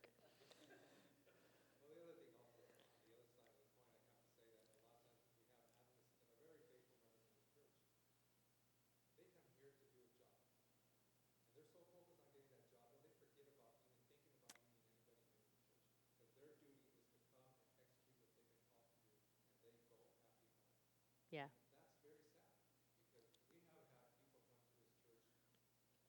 We've been so blessed with having people, visitors, every Sabbath come to this church. And I wish I had the time to multiply myself to be able to meet them before they get to leave the church. Yeah. And so, and I've always believed that the church is like a net. And I've said this to this church. This is a net. And if we're not catching fish, we have holes in the net. And they're slipping right through our hands. And God is sending them, you know. And we need to be praying for God. You know, I've been praying God to send people that are sincerely searching for it. Send them to the church. Maybe we can learn from them. Well, we got Tracy. She's here. Praise the Lord. We're very, very glad that you came. Encouraging each other, you know, to realize these things that we need to think more evangelistically. And yes, we are so blessed to do what we have, but we need to realize there's a world out there that is lost and they need to be loved, they need to be connected to because they're sincerely looking for the Lord. Absolutely.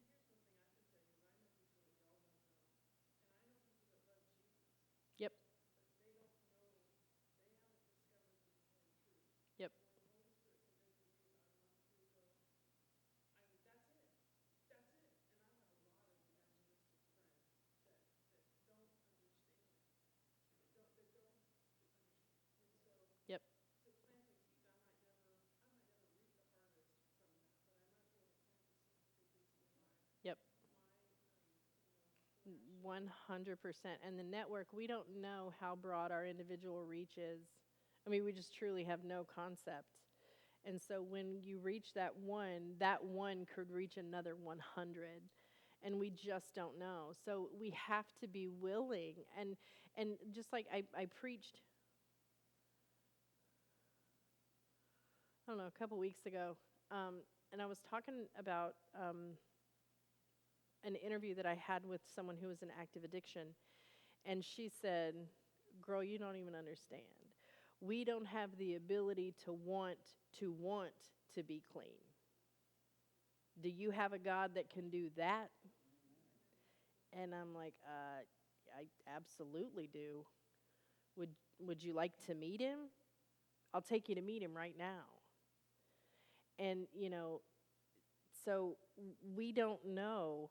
And that one person who, is struggling in this area, that one person knows people that I would never have known. So, and the ripple just grows and grows and grows. That's why the freedom from addiction and freedom from depression has to just be done again and again and again and again and again and again and again. Yes, Gabriel. You know, I just want you to know that I very much appreciate the material that you put together, all the slides and everything that you have. Thank you. Powerful material. And the sermons. This morning's sermon was so touching. I never seen in my life the interpretation that you give for Isaiah 49:15, 16. So powerful. Because you get into the feelings of God, what God is experiencing when one of us is lost. Yeah. It's powerful. So I appreciate so much, but what I wanted to say is that I very much appreciate what Stacy said here. Uh, we were looking to change our church. And of course, we were here at the seminar at Lee Brennan, and it was so powerful. We appreciate so much the atmosphere of the church.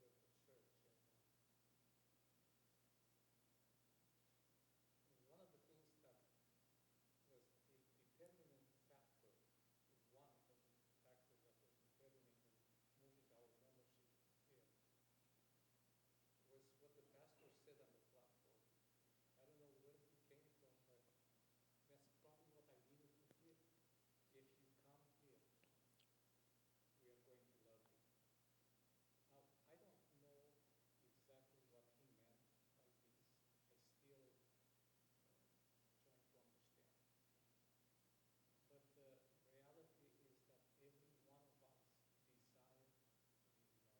Every human heart. There is no way we can accomplish anything if we do not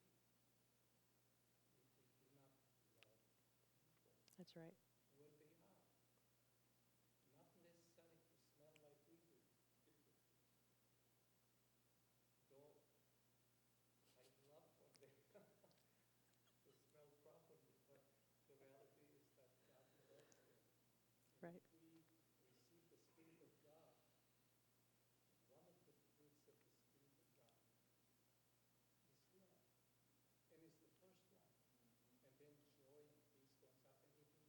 Everything flows out of it.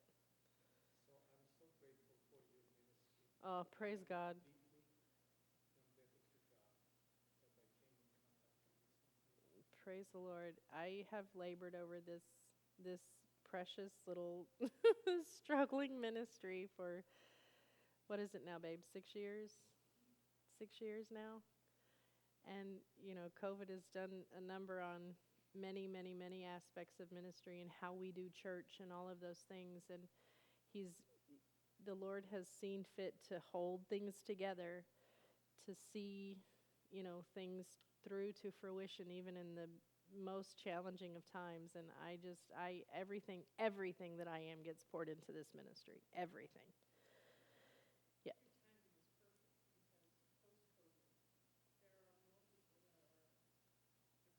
Yeah. Yeah. Yeah. 100%. Yeah, absolutely. Absolutely. The Lord is good. Talk big.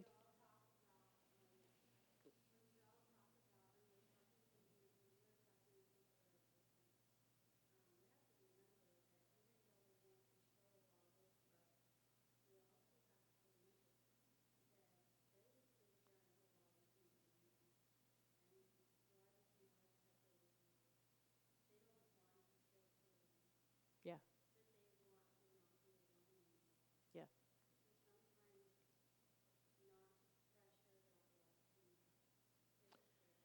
Well, what we develop in ministry and in a ministry like this, we're developing a fluency in the varying love languages of broken people. Because when you're ministering to broken people, you have to develop a means of demonstrating your love for them without pressuring them with it. And so that's another aspect of this that I, just begged the Lord to help me build into what we're doing because so benevolent service is one of the aspects of the restoration from addiction specifically. And the reason why the type of benevolent service that was adopted by the ministry is volunteering at an animal shelter to walk the dogs. Well, here's why. An addict doesn't know how to love, and they don't know how to receive it. So when they go into an animal shelter and they volunteer their time to walk a dog, they go in, they're working with a broken animal. And so they're showing the animal something that the animal desperately needs and craves, but can't articulate it.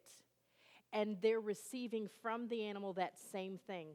And so the next time they go into that animal shelter and that dog recognizes that person who gave them a gentle touch, who spoke to them in a gentle tone, and took the time to take them for a walk, that dog now is going to, instead of being timid and frightened, after a few visits will be excited and show that broken human being something that they didn't otherwise know how to give and receive, and that's unconditional love.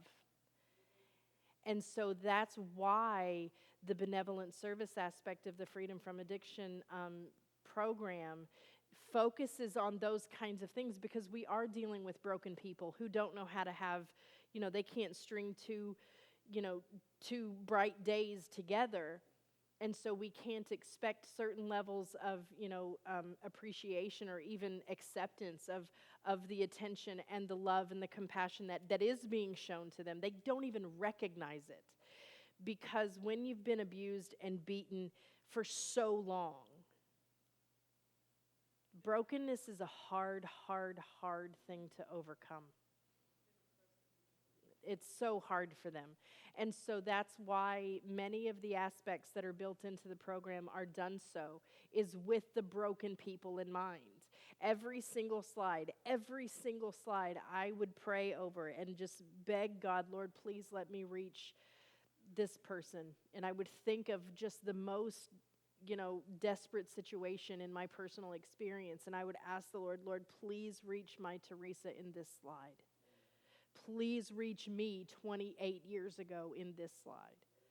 And so that's how, this has been done. That's why it's not overly technical. That's why it's intended to be lay-led, because I need people who have experience with broken people to be able to relate to broken people through the message of the gospel. Yes. Amen. That trigger. See, my wife works with high school kids. Mhm. She's a social worker, and all the kids that she works with either are going after records for missing classes or whatever, or there's going to be pot in the bathroom. You remembered that. All of those things, that, and when she listen to their lives, you can see where it comes. In their mouth, they're drug Ooh. addicts. And so she never knows if she did anything, but every now and then she hears about a certain kid that's working somewhere else, Mhm. and they tell their friends, "Oh, look, my wife's name is Rachel. Oh, go talk to her. She's really nice. She's helping a lot." And she would never have known because she got cursed up and told everything, and so it doesn't feel like people did anything, but we can't see what's going on inside. So even though we might only see the inside, there's something going that they remember. And they talk to each other. They talk to each other. And once you've gained the trust of one, that goes a long, long, long way. So, secondly, on the way out of the Freedom from Worry, Guilt, and Fear series, the 12-part series, on the way in, your participants will collect their program materials, their program notes for that night, and they'll have those to take home with them to continue to study and review. But then on the way out the door, they'll have an additional study guide. And that's what was the other one that did I pass those out this evening? That one? So you have the program notes, and then you have the additional study. Yep, the additional study. So that's for them to do the work themselves, to look up the verses, fill in the questions, so that they can see how we came to the conclusions that we did. Okay?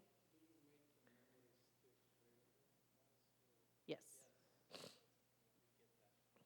Absolutely. And so, yeah, go ahead. I was just going to say that I think we've all have enjoyed this conversation we've all been having. It's been very good. I think we're all, because spiritually we need to be together and support each other. We're going to need a couple of teams to put this program together, because we're going to need a wall. We need out the communications. And so I would like to have each one of us to say, I will find one more person Amen. this program, or will do this program. But I think it's going to be a way to reach out to the community. But I was just, listening to this, how much healing and help will this bring to even our own congregation. So I think it's something that's very valuable we need to pursue. Okay, we need two more hands. And so I ask all of you, see if you can find someone that we can have come and join us with, so that we can make the work a little lighter for the group. Within the church. Within the church. Yes. God wants us all to have our hands busy in His work, because it helps us, number one, more than the people we're reaching. Yes. Absolutely. It doesn't require a team of 40 or 50, but if you have, a solid core that can then recruit out, that would be fantastic. I mean, really, really fantastic. Like I said, I recommend the Freedom from Worry, Guilt, and Fear take place the first week of August.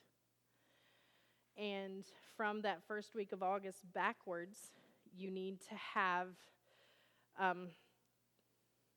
at least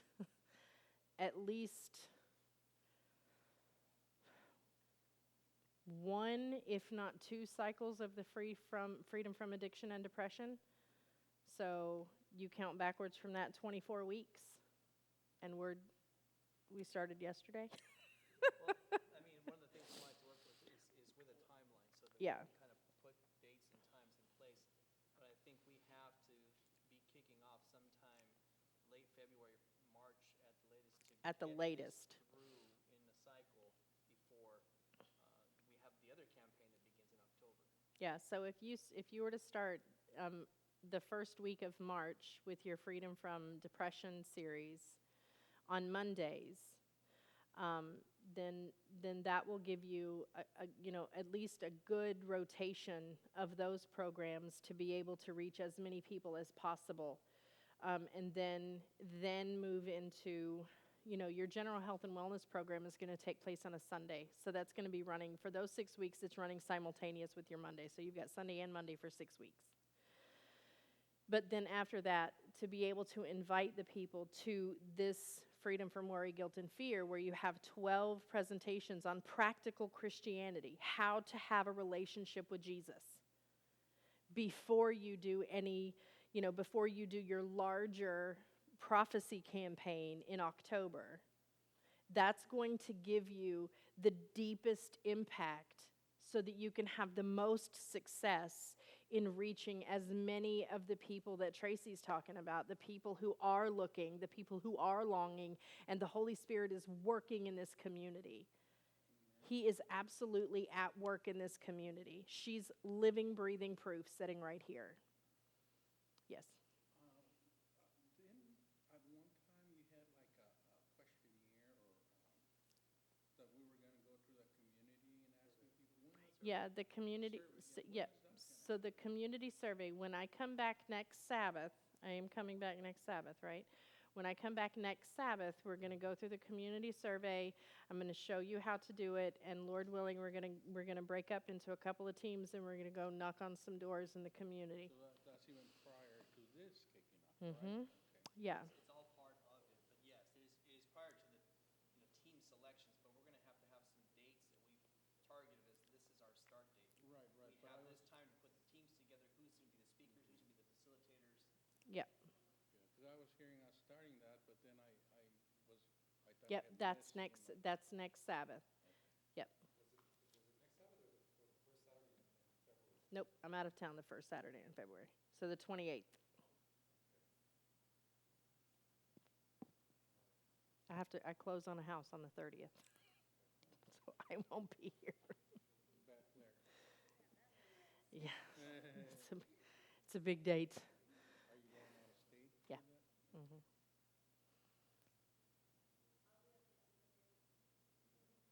Okay, we have one person.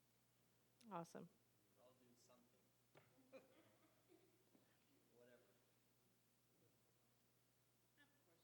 Mhm. How do you reach the pastors in those other non-denominational who are shepherding their flocks? Because that's one of those stumbling blocks for a lot of people. It is. So I would start with no less than 30 days of intentional fasting and prayer for a specific pastor that you want to target. And then after you're praying, you're asking the Lord to open doors, you're asking the Lord to soften hearts, you're asking the Lord for the words and for the reception of those words, and then you just wait for His leading.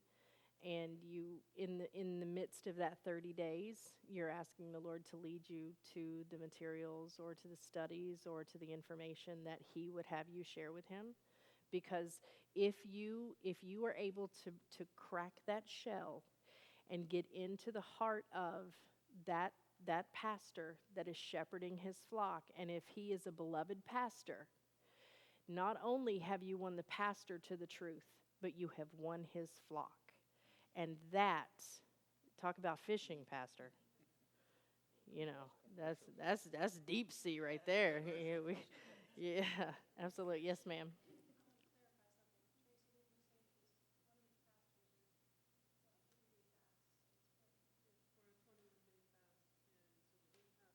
the lead pastor, I've engaged in this conversation.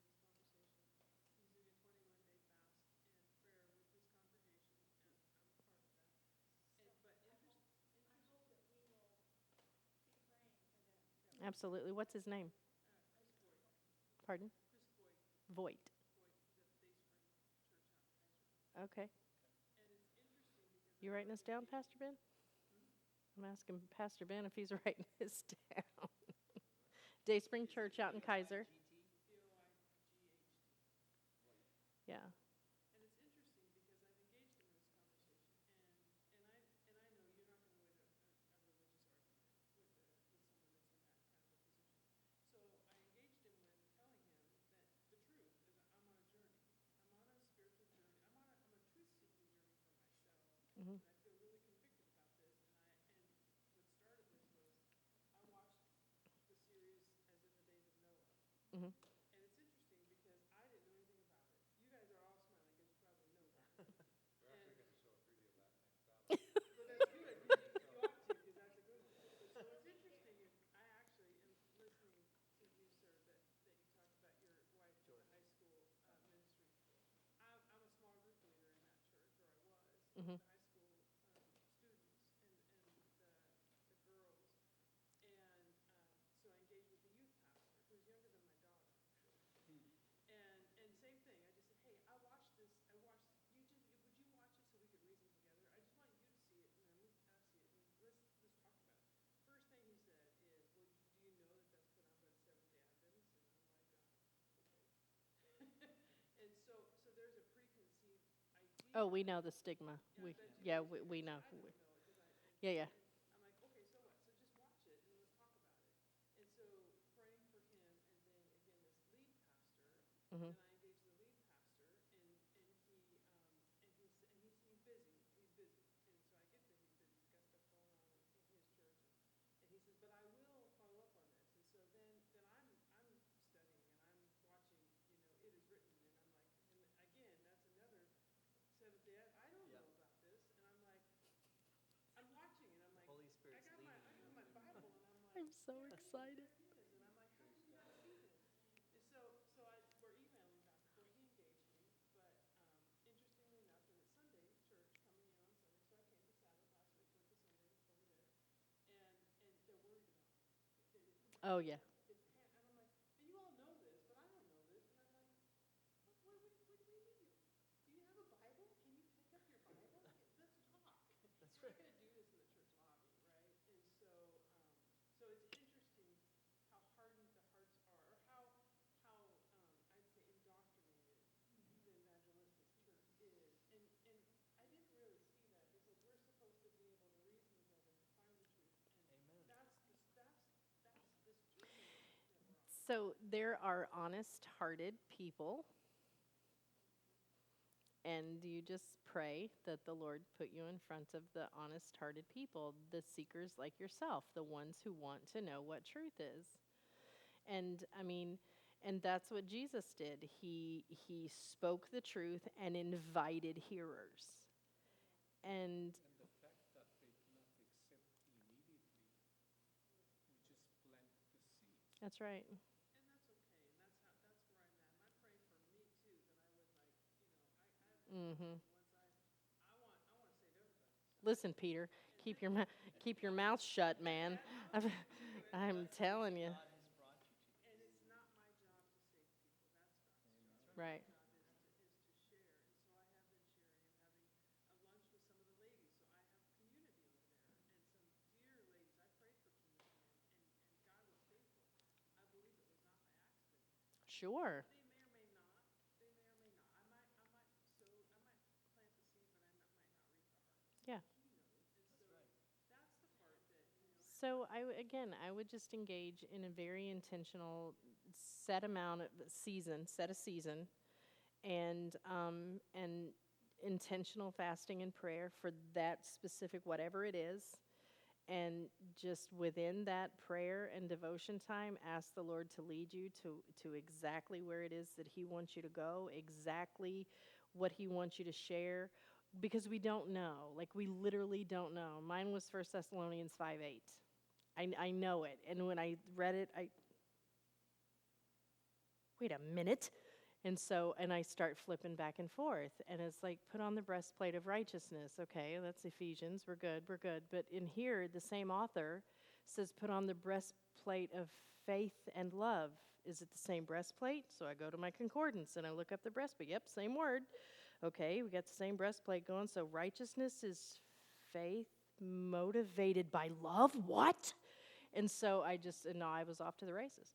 Love is a verb, so that's the thing. 100%. And we know that as parents and, just as people, that, you have to have some action. Yeah. We keep getting hung up on the word commandments.